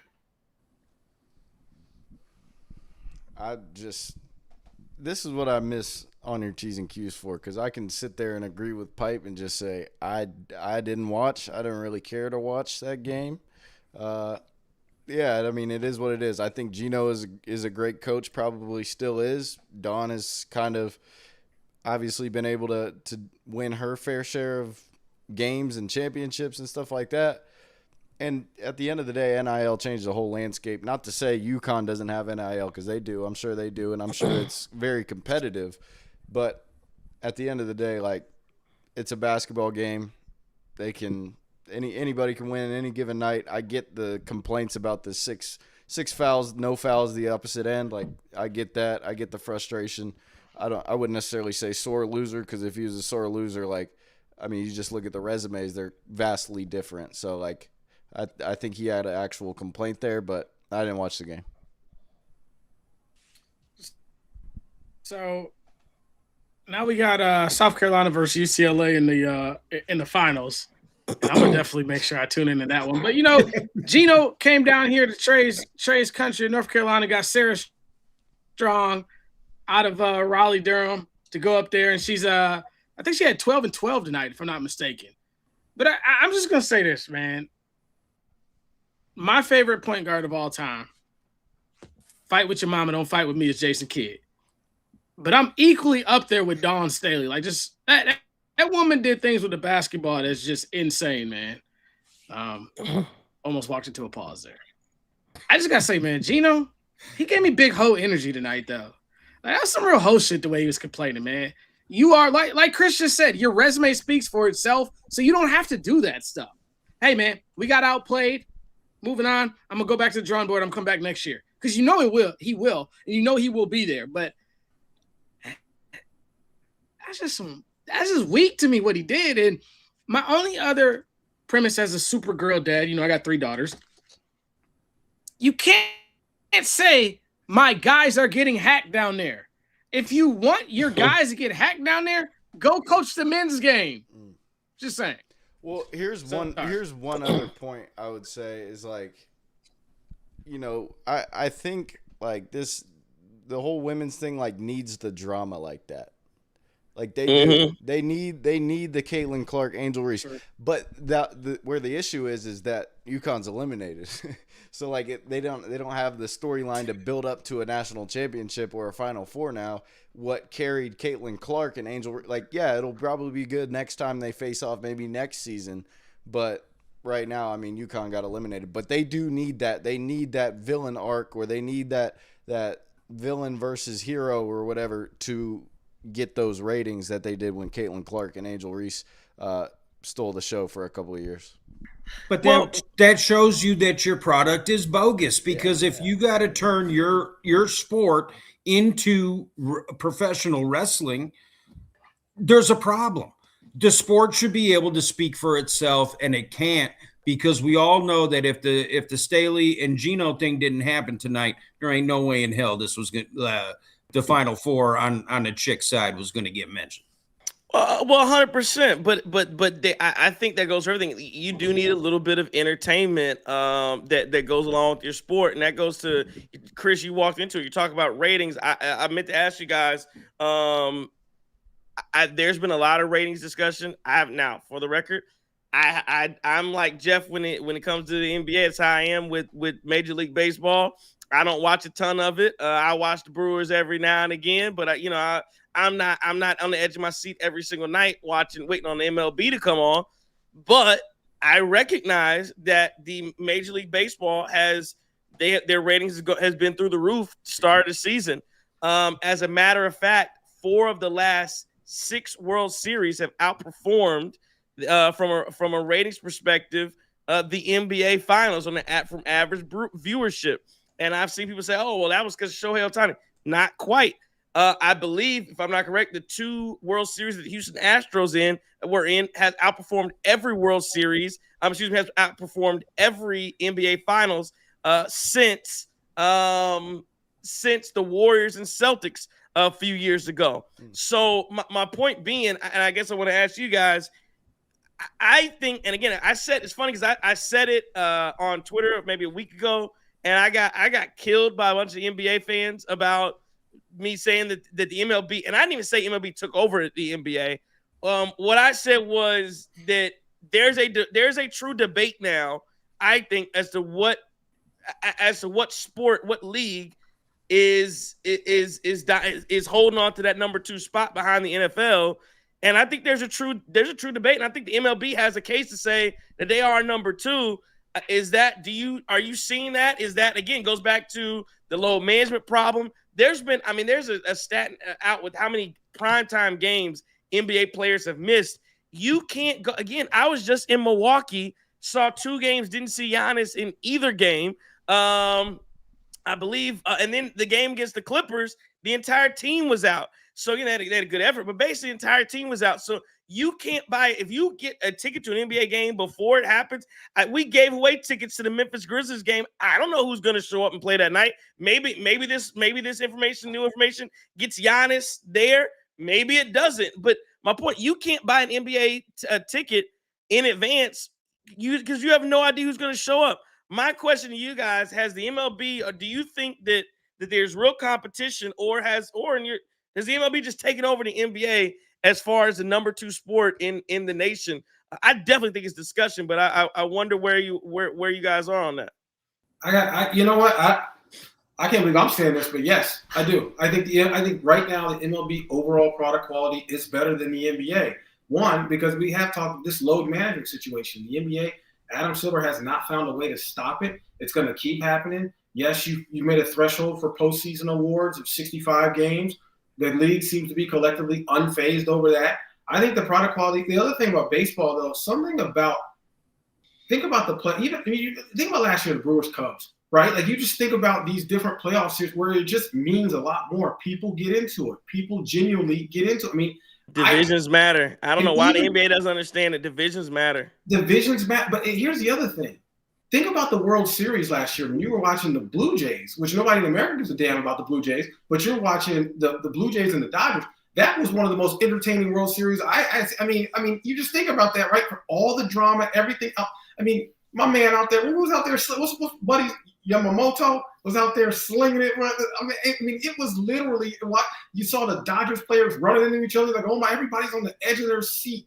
In that way, I can't think of an NBA series that's gone that way. I think last year, yes, the Thunder and the Pacers were competitive, but it was nobody, for the most part, people just didn't care. It just wasn't something, it just wasn't something that people got into. But I think the other thing is that we were saying this in the chat the other day. Shohei Ohtani is that's your LeBron James of baseball, right? It's someone where you have not seen, you've only seen, but maybe a couple, if any, body be that impactful on both sides offensively. You just haven't seen. That's a freak athlete. And not only do you have this freak athlete, but the freak athlete is on the best team. The freak athlete is dominating. He is primetime. He is must-see TV. It's the perfect recipe. Yes, I'm gonna go. I think Major League Baseball is your number 2 in America behind football, because basketball can't seem to get it together, and I think nobody cares about hockey.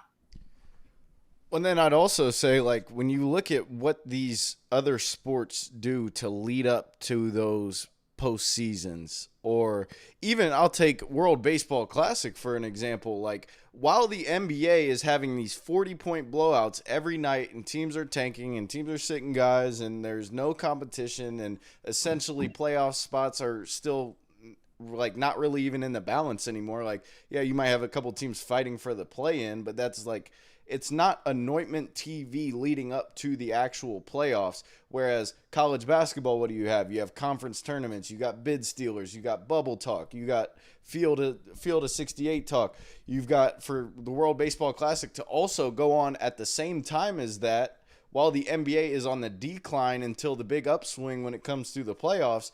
Like, people are disinterested. People are not watching the NBA leading up to the playoffs.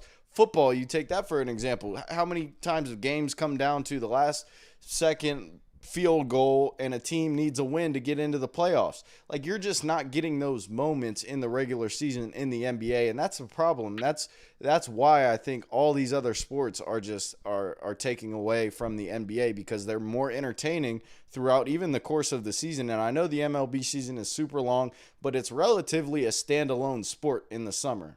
Like, yeah, you've got college softball here and there, you got college baseball here and there, but like, MLB is the standalone sport in the summer. And so, like, you know, people are interested. People want to watch those division races. People want to watch the wild card races. And so the NBA is really at a disadvantage, and they do it to themselves. We were close to getting the NBA, if not at one point, in front of MLB. I don't even think the gap is that close, JT. And I actually think, you know, one thing, if Adam Silver doesn't figure this crap out, hockey's going to jump him too. Because when you look back on the Olympics this past year that passed, the entire country was tuned in for that. And then, JT, you mentioned the World Series. There were 2 fans in this world, right? And Pipe, you could probably agree with me. You had a small percentage that were Blue Jays fans. You had your Dodgers fans. And then everybody else was just against the Dodgers just for the hell of being against the Dodgers. I know I was against the Dodgers because they cheat, but that's a whole nother topic. You have to do something. And it's, but you know, JT, you mentioned load management, and that's a big problem with the NBA. Baseball's been doing load management since the 80s. Right. What is a Sunday lineup, right? You're not going to see Yelly. You're not going to see Jackson. You're probably going to get some obscure lineup, but the game is still competitive enough where you could take your stars out of it and you'll still compete. And then, Chris, you nailed it with the World Baseball Classic. Ohtani is the face of baseball. Hands down, no way around it. However, you look at the Venezuela team that won.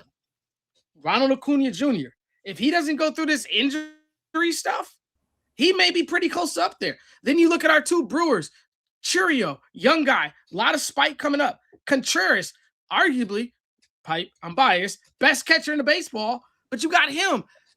It's just so amazing to see these baseball guys. And then you look at Silver trying to take draft picks against the smallest little feudal market in the NBA. If we didn't have Giannis, no one would even remember the Bucks were in Milwaukee, right? But here's the far other thing, behind. because I think you're onto something, Justin. And here's the other thing that I'll say about that too. The that Dominican team. Think about not just the championship game. That game against the Dominican Republic was pop. I mean, it was really the World Baseball Classic was incredible. But here's the other issue I have with the NBA. And unlike baseball, even though the guy left last year during the during the All-Star game early, I don't remember who it was. Was it Ohtani that left early? Somebody left early during the All-Star game. It was kind of a big deal. But the NBA does not take advantage of its All-Star weekend anymore. The players don't seem to really want to be there. They don't really seem to care. They make it seem like it's a corporate obligation. Okay, we got to be at the party. We got to laugh at these jokes and keep this thing pushing. But there's no enthusiasm. You're big in the dunk contest. Perfect example. They'll get 4 random guys in the dunk contest. Are you kidding me? Like, right? None of the stars are participating. This is not the NBA of the 80s and that.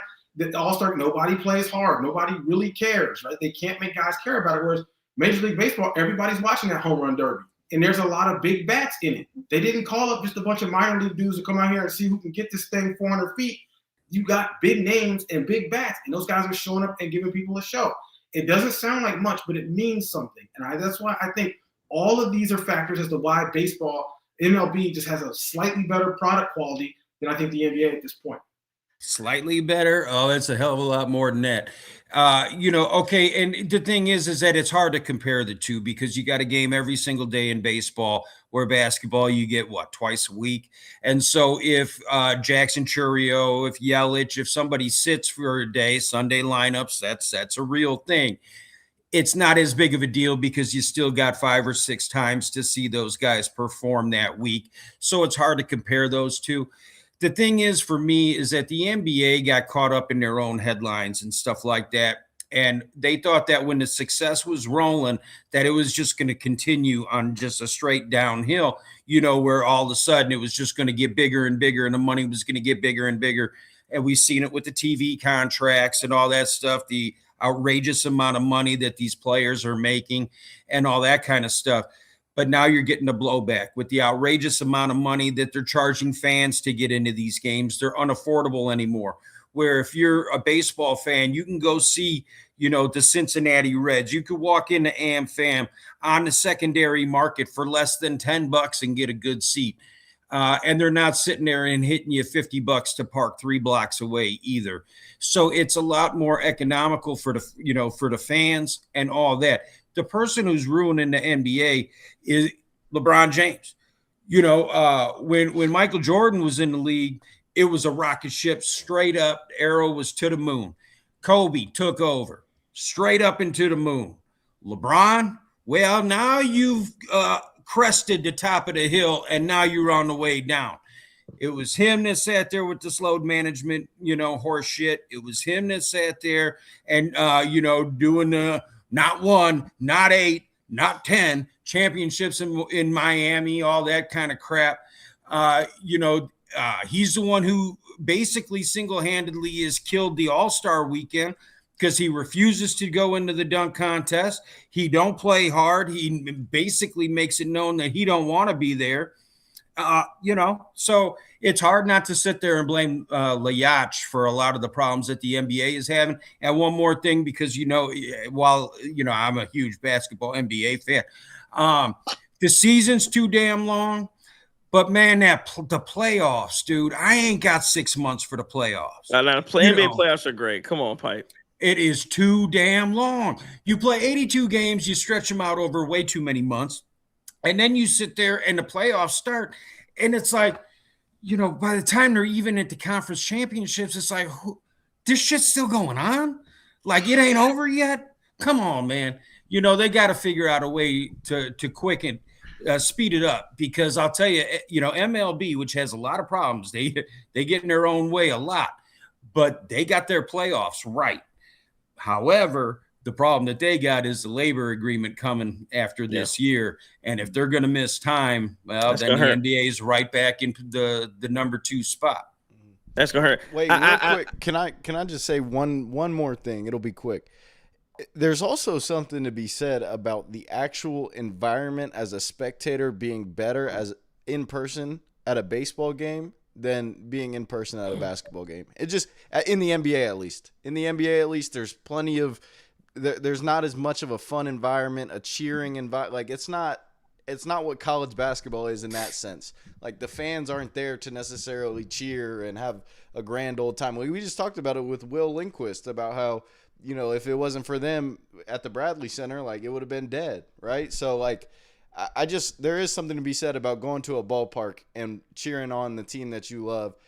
It's a lot better, I think, in my opinion, than just going to an NBA game and seeing a bunch of IG models sitting around you. Like, that's great, but, like, that's the actual entertainment, not the game.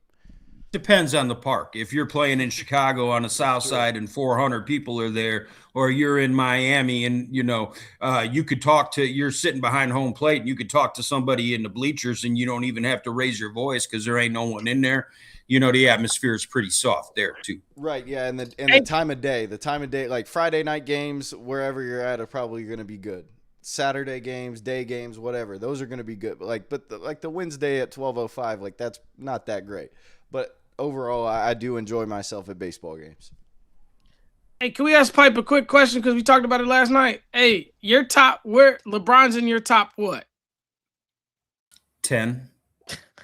It's crazy. I'll push back against a couple. Player wise? Yeah. Yeah, player. All time. He's in the top 10. He's not top 5. There ain't no way he's 2. He's not 2. He's 2 for sure. That's what I said. There's no way he's 2. There's no way he's 2. I really want to go back on Kobe, Kareem. There's so many more that are higher than Liach. I'm not even going that. But I did want to push back on the whole you said that LeBron I forgot it now. You said that LeBron, I can't remember. I lost it. He ruined the All-Star weekend. Well, All-Star weekend, there was something else. I can't remember what it was now. Load management. Load management. That was it. That was Pop. Pop did load management. Blame whoever. Pop's a bitch too. I don't like that motherfucker either. God damn. Doesn't he have like Parkinson's or something? Jesus Christ. Everybody's got something. All right. You mentioned LeBron. Let's stay there. Let's stay there on LeBron. Because he did have some comments about the city of Memphis. Basically said it was a terrible play. Basically said that the Memphis Grizzlies should move to Nashville. And a lot of people had some issues with that. Anybody know Doc Holliday? Y'all know Doc Holliday? Out there? Yeah, well, he blocked me too. I don't know. I'm sure I said something to piss him off. Because I'm blocked by, but I'm sure he has something to say about it. He always crying about something on Twitter. But again, a lot of pushback, a lot, and I saw a lot of NBA players don't like the hotels out in Memphis. Any problem? Because again, a lot of people calling LeBron a sellout because I guess he was golfing. I don't know what this event was. I don't know. They said he talking down to about a predominantly black city. With white people, I didn't see what production he was with or whatever. But it was funny because Stephen A, who I believe I've heard Stephen A talk about Memphis before, but because it was LeBron, Stephen A went out and trashed LeBron. But again, I guess I'm just wondering anything you guys thought, were the NBA players, are they correct about Memphis? Should you be talking about Memphis? Is it just about hotels? I don't know. I just want to get your thoughts on LeBron and again, I think it's a sentiment from a lot of players that for whatever reason you poll them, you talk to them, they hate going to Memphis. I mean, to an extent, I think a lot of your cities have a lot of the same challenges, but Memphis just seems to be on another level with it. I mean, yes, are there nice parts? Sure, there's some nice parts on the east side, and you can go to Germantown or Colliersville, right? But the city of Memphis itself, I get it with blues music and the barbecue, but it just seems like somewhere where generally speaking, most people just do not want to be. They don't want to be there. And I don't know if it's, I mean, yes, the crime rates in numerous different categories are high. And I think you see that it has this reputation. It's not a very big, what's the population? Is it, I don't think Memphis has 1 million people. What's the population of Memphis? Y'all know? I had to look. I'll get back to you. Keep going. I'll tell you.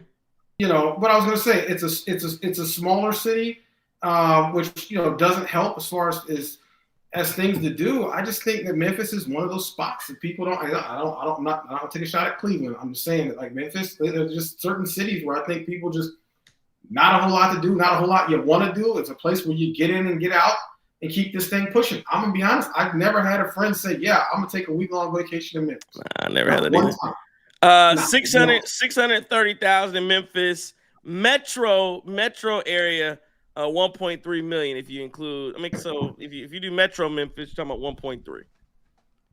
Yeah, I mean, you got to live there. I don't know. I would bet that a lot of players probably, just like other cities in the off season, they're probably getting out of there. It just does not seem like an ideal place that I think to really try to establish roots in or even raise kids. Maybe Colliersville, maybe Germantown, but no, Memphis is not it. So I don't. You know what? And I'm not gonna drop her name, but I got a friend who was an academic advisor in the Memphis athletics department.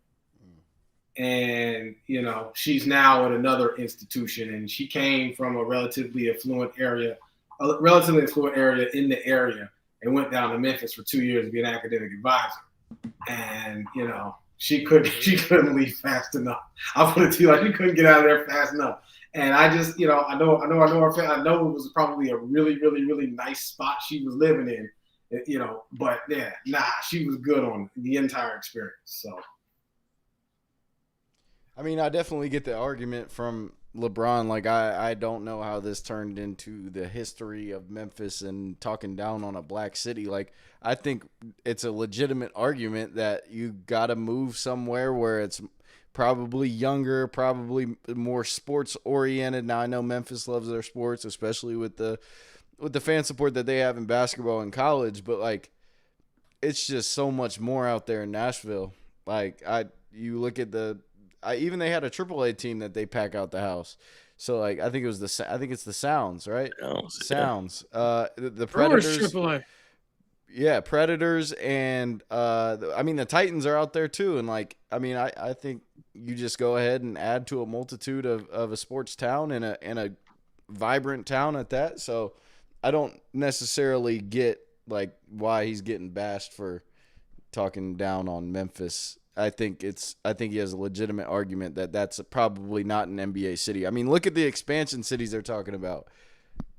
Look at the difference between those and Memphis. Like, come on. Don't disagree when you look at the demographics and the way that you brought them up. However, I've never had a bad night in Memphis, Tennessee. The Peabody's a great hotel. You can watch the Ducks walk out and walk from the fountain back up to their room, and they have a specialized suite in the Peabody Hotel. Rendezvous Barbecue is absolutely amazing. Great food. LeBron, you just gotta go. You're there to hoop. The Ducks had to have police escort. That's how you know it's bad. Justin's talking about the Ducks walking around the hotel. Hey, the Ducks need a police escort. The Peabody is a historic establishment, and you can go watch the walk of the Ducks. Top tier, 5-star hotel. You did the best you could. It's walking distance. Did the Ducks have bulletproof vests on? The Ducks didn't need bulletproof vests. Okay, it's in walking distance to the FedEx Forum. I mean, I think the St. Louis Cardinals have their AAA team there. I do agree with a lot of Chris said, though, right? I used to cover the entire state of Tennessee for a previous company. Nashville is amazing. Going to a Predators game. I mean, I hate the Preds. I hate Trashville. I hate it all. But the city is – I'm going to chill out. I love Memphis. I love Memphis a lot. I know my mama watches in the morning. My mom's husband. Shout out to Mike Jones. He's from Memphis. So I'm going to choose my words carefully. When you looked at that geographic area, when you said the 1.2 million, though, however, that is also including parts of the state of Arkansas and parts of the state of Mississippi, by the way. Correct. I'll be quiet now. Man, I don't know nothing about Memphis. I stopped for gas there one time, and it was in the hood, and I was nervous.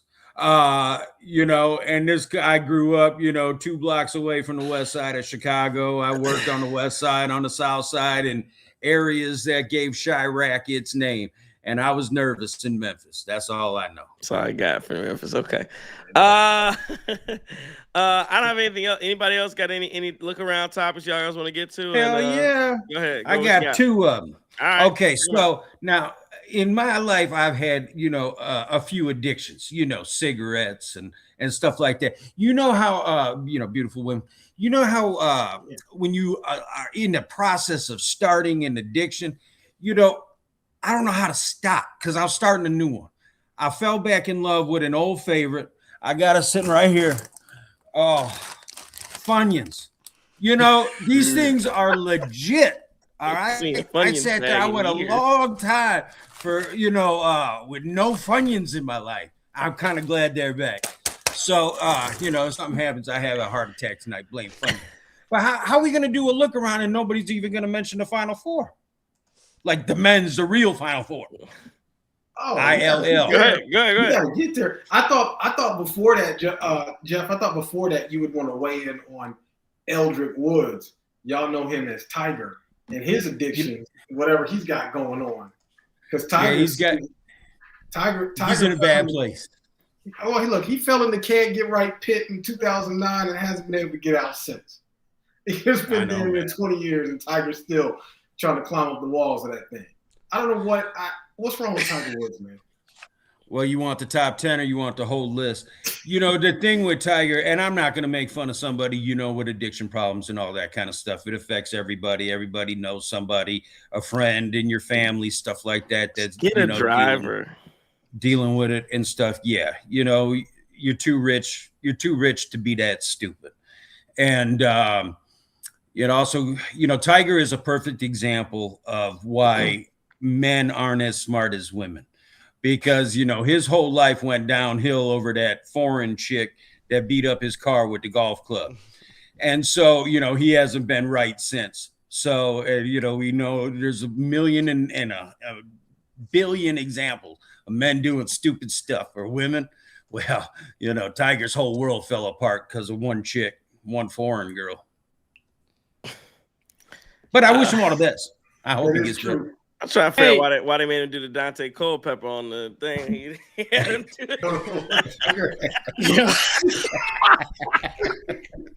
My thing with Tiger is that How you remember when that thing went down in 2009? It was the craziest story any of us had heard, and it was like people were like, "Oh, his wife was chasing him with a golf club, and he climbed into the car, and he was back into the tree, and then the police found him asleep on the ground." It was like, like after or when Tiger was asleep in 2021 or 20? It was 2017 was a DUI or what was he? He was asleep in the middle of the intersection, or he sleep at the intersection in the car at like 2:30 a.m. And it was like, oh, you would just think that Tiger would get it together. But again, why are you still driving? Like, at what network do you need to not drive yourself anymore? Because I guarantee you he's about 2 zeros past that. Steeler face wilding right here. That's a wild comment. No sense. He said, Steeler face said that's the Asian half driver. Oh, never mind. All right, I'll be quiet. I heard that. Hey, those memes on that were fun. Oh, man. The Babylon Bee had a headline that said Tiger Woods' black half got tased because the Asian half flipped the car. Like, you know. Oh it's 12:25. I'm tied like Tiger, so hopefully I don't flip any cars anytime soon. Okay. Hey, what's your phrase? What's your phrase, bro? You good in anybody's hood? The reason why Pipe Bomb has that epiphany is because of the Funyuns. Wherever he wants to go, he gets a bag. Funyuns is crazy. I ain't seen a Funyuns bag in. Try him, man. Try him again. Give him another shot. Bag. How have you not seen Funyuns? What is? I don't eat them. He live in Huntersville. That's why he live in Mooresville. I ain't seen the Funyuns bag in forever. They got flaming hot Funyuns now too. Yeah, that's nasty. Let me ask Pipe a question, because Steelerface been asking a lot of questions about the Brewers. If you don't mind, before we get to this college basketball. All right, go ahead. So 2 quick questions, Pipe. Steelerface wants to know, first of all, we're going to do a Brewers Cream City curveball this year, number 1. And number 2, he wants to know, and I don't know if you gentlemen have seen this, but have you seen the Brewers City Connect jersey, and what are your thoughts on it? Yeah, we're going to kick the curveball back up, hopefully sooner rather than later. As far as City Connect believe jersey, it when I see it. As far as no pause. City Connect jerseys, I don't care, man. They're all ugly. The one that they had, the only thing I liked about it was that grill patch that was on the arm. Besides that, the color's stupid. All that, just play in your normal ass uniform. I don't need 14 uniforms. But then again, man, I love baseball, so they can go out there in jeans and shit and play. I don't care. I'll still watch, but it's just I don't care about them colored. City Connect, all that garbage is stupid.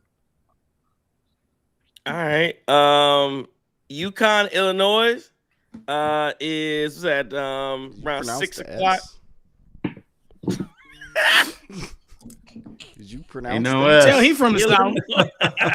Get him, Chris. UConn, Illinois. Hey, did I just hear you put the S on it? Illinois. My bad. Hey, they spell it with an S there. Yeah, I see it. Illinois. That's what Trey was. He also. Trey had me thrown off. That's how you word. Growing.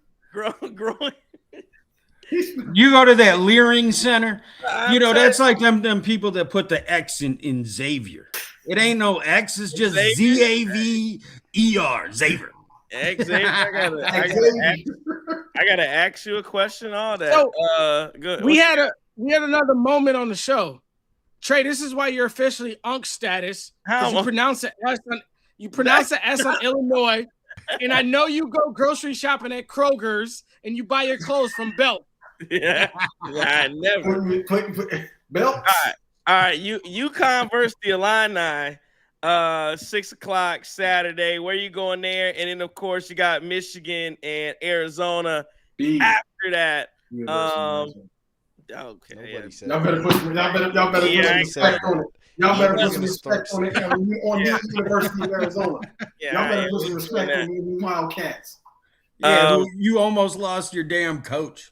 He had to finally. We got an extension. We found. That was leverage. I respect the game. Where you guys going? Final four.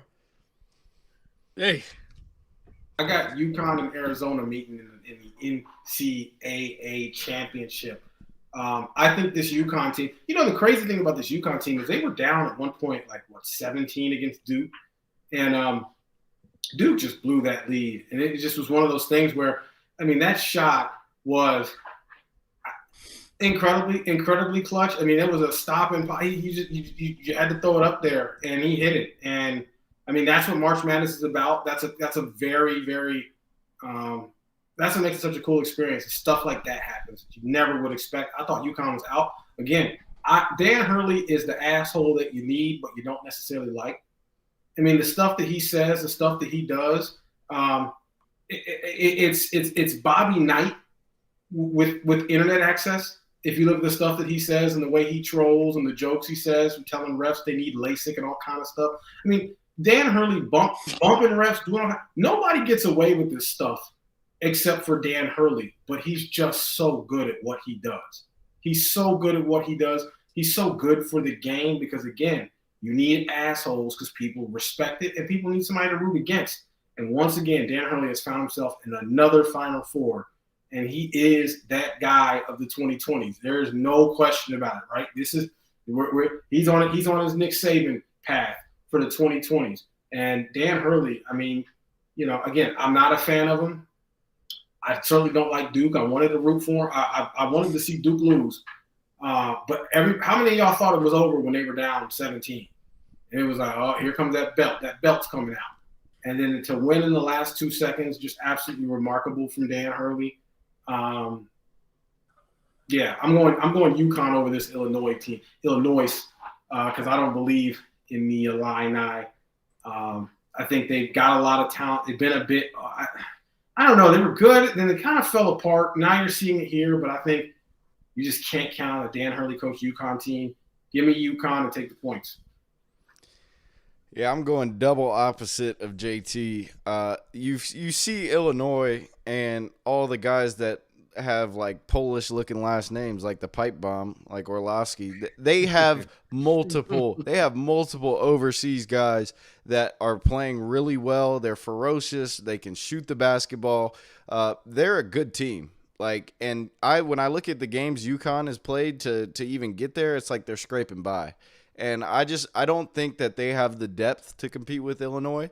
I truly don't. I think obviously it took a miracle to beat Duke, but also, the Michigan State was almost a massive blown lead that they were up 27 to 3 or something like that in the first half, and Michigan State almost brought it back. And now Izzo's a great coach too, but yeah, I think Illinois is just a deeper team, and I think they take it over UConn. It's a great run by Hurley and them, but there's just, again, the depth isn't there for UConn.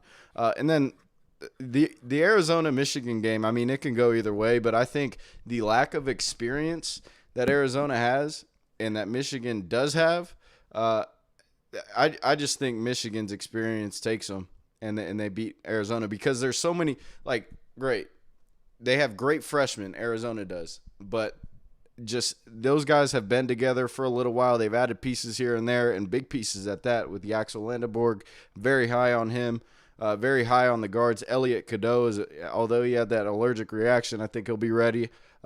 Roddy Gale is another one who's been there a couple of years now, and I think that experience will – and Dusty May is a great coach. Don't get me wrong. Dusty May is up there with a Tommy Lloyd. He's up there with those guys that are being thrown out there for the UNC job. So I think Dusty May gets his get back from when he was at FAU. I know they didn't play each other, but when he was at FAU, they went to the Final Four. I think he gets to a national championship with Michigan. Well, but keep in mind something, Chris. Jaden Bradley, Arizona's starting point guard, has been there 4 years, and that is a 4-year. Yeah, but starter. That's the only guy who's got a lot of experience. That's the only guy. He does have that stabilizer. And remember, Arizona was losing to Purdue by 7 in that at halftime in that Arizona-Purdue game. They came back, they battled back, they played their game. I think Arizona's going to bully you in the paint, and I don't think anybody this year really had an answer for that. Michigan probably will, because Michigan's got some pretty good bigs too. But I think the thing about this Arizona team that's so remarkable to me is they shoot the least amount of three-pointers in the country. They play old school bully in the paint basketball, and they shoot mid-range jumpers, and they just do not shoot a lot of threes. that may hurt them if Michigan gets hot from the perimeter and Michigan starts putting up threes. Because I just don't think Michigan – I think Michigan has more horsepower than that Purdue team. I think everybody knew that Purdue team was kind of overachieving at that point. You know, you had Braden Smith, TKR, Fletcher Lawyer. You had guys that were good that could serve, but that Purdue team was not – I mean, yes, they did well in that conference tournament, but that Purdue team lost 7-8 games this year. And some of the games didn't even look all that competitive in. But I think this Michigan team is far better. Michigan is – keep in mind, this Michigan team's got like 7 wins this year, 30 plus points or more. But still, give me those Arizona Wildcats. I think the spread was 1.5. Take the Arizona Wildcats. We're going to see Arizona and UConn in the finals. I think, real quick, to rebut that, I mean, not really rebut, but to agree with how competitive of a game this is going to be. Like, I think this is the national championship. I think whoever wins this game is going to roll to a championship. And, yeah, to be quite honest, like, Michigan does have the bigs. They do have the bigs. Adam Mara and Yaxel will be at least capable to I think, go hand in hand with Arizona. But the thing is, like, this is going to be a high scoring game. I don't even know if either team will be able to stop either team. I think it might just be like both of these teams can put up 100. So it'll be fireworks there. So I think for me, man, it comes down to, first of all, let me talk about the junior varsity game first, right? I think Illinois wins it going away. Like, I feel like UConn, you know, hey, Hurley, JT, you're right. Hurley's there. His antics are great. You need him there. Making that Final Four is a feather in his cap.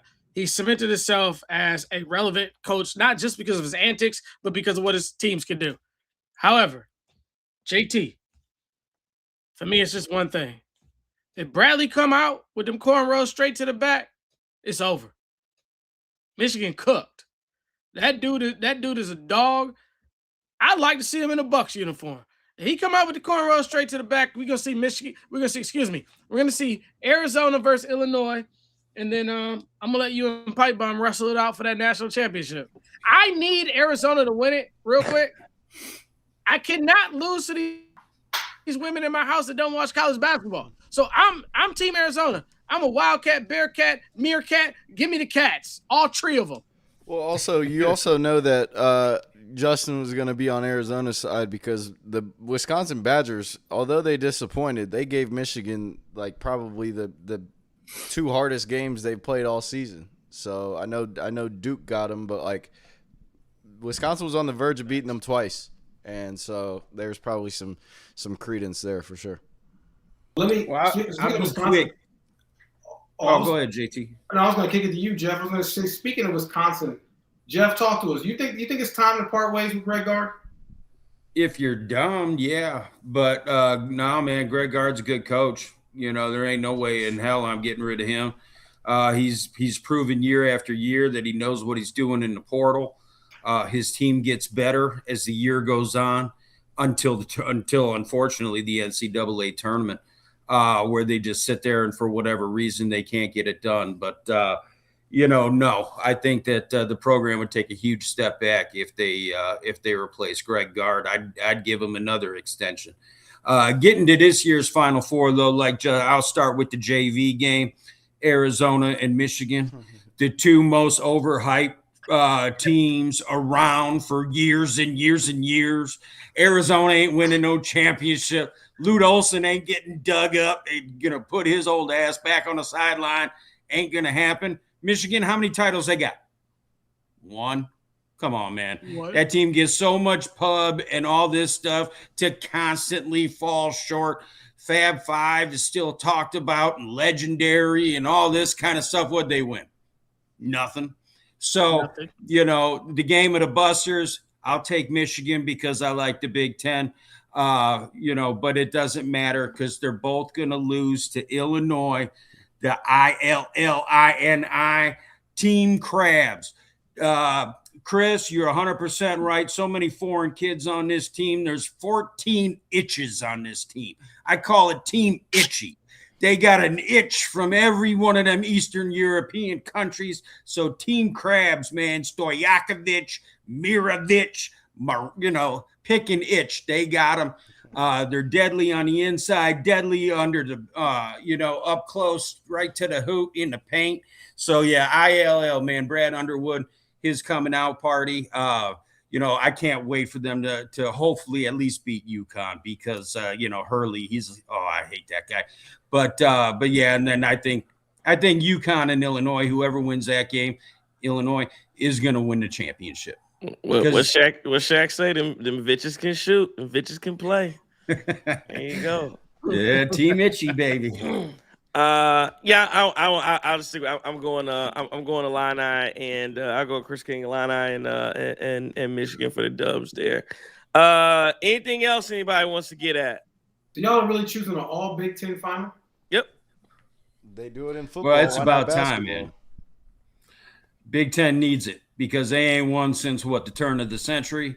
And, eventually, and, Chris, you mentioned him for a second, but, I know Tom Izzo is one hell of an ambassador for college basketball. Seems like a really good dude and all that, but he's kind of got that Wolverine energy. Dude ain't done squat in a long time, but people say, oh, he's an amazing coach. Well, time to prove it again is time to prove it. You just said Greg Gard should get an extension. So at least Izzo can advance. I know. You're right. You're right. Hey, I never said I wasn't a hypocrite. It doesn't amount to nothing, though. You're right. He doesn't win. When was the last Michigan State championship? That was 2000, 2001? The Team Cleves? Team Cleves? Yeah. That team was badass. Yeah. Anything else anybody wants to get at? Well, it sucked. Baseball schedule sucks. The fact that the Brewers open up with 700 games against the American League is terrible. It's bad business. It doesn't get the fans excited, man. We got a weekend series got rained out today with the Kansas City Royals. Mm-hmm. Come on, man. Obviously I watch it because, that's one of my many addictions is baseball. But it's just, there's no hype there. There's no juice. And so now you're going to sit there, you get a rain out, and now you got a doubleheader tomorrow, going to ruin your bullpen going forward for a week or so. That part sucks. They got to get that right. But I just want to say thank you. I missed you guys, man. And I miss talking to all you fellas. It's good to be back in with you. And this was a lot of fun. So thank you for having me. Yeah, no, we definitely got to do it. This was great. Yeah, man, I need some sort of consistency here. We got to do this. We should sit there and start what Stephen A's got that straight shooter politics show. So we should have the sports show. We should have the politics show. Hey, man, have all that shit. I like it, man. Well, you know what? Let me open it up, Jeff.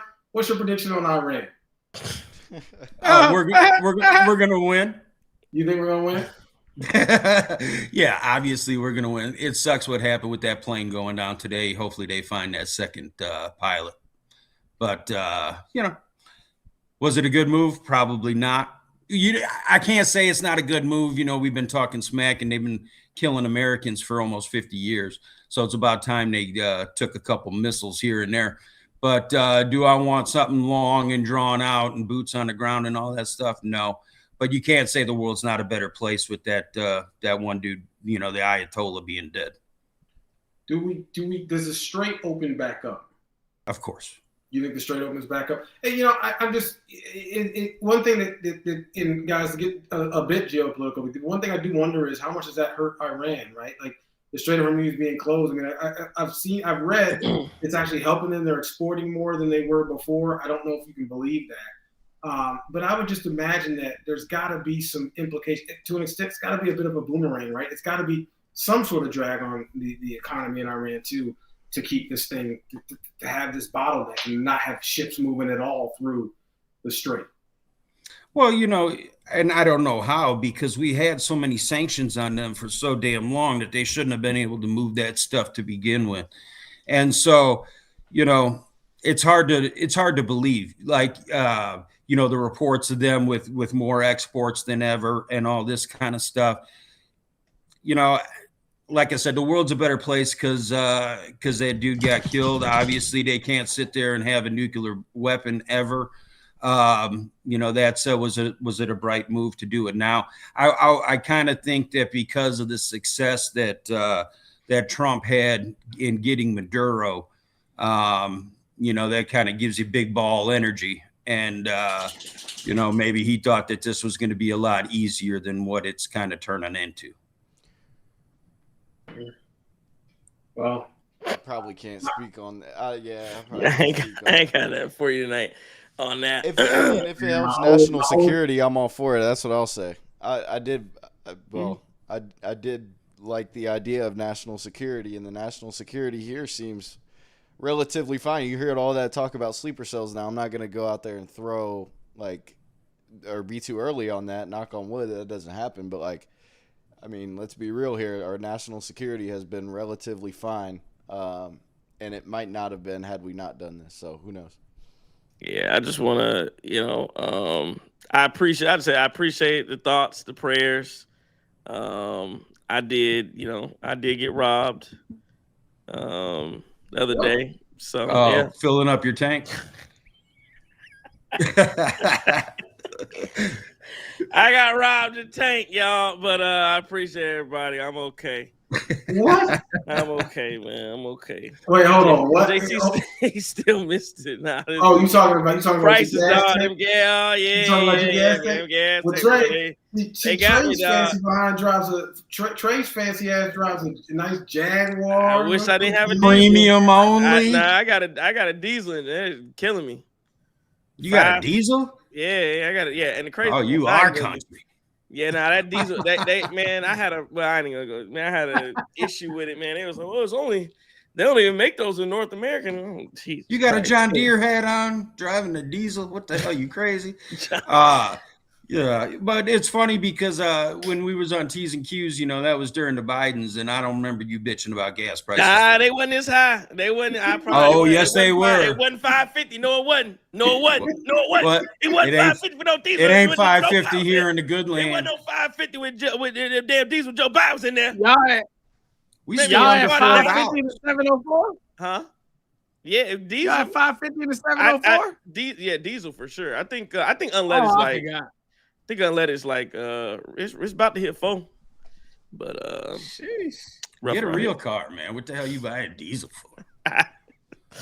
All right, Will Lickle says appreciate the incredible commentary here. Much the best. Much love to the best group here. Derek Clay says good show, fellas. Too late for the politics talk. Young City, I did see this.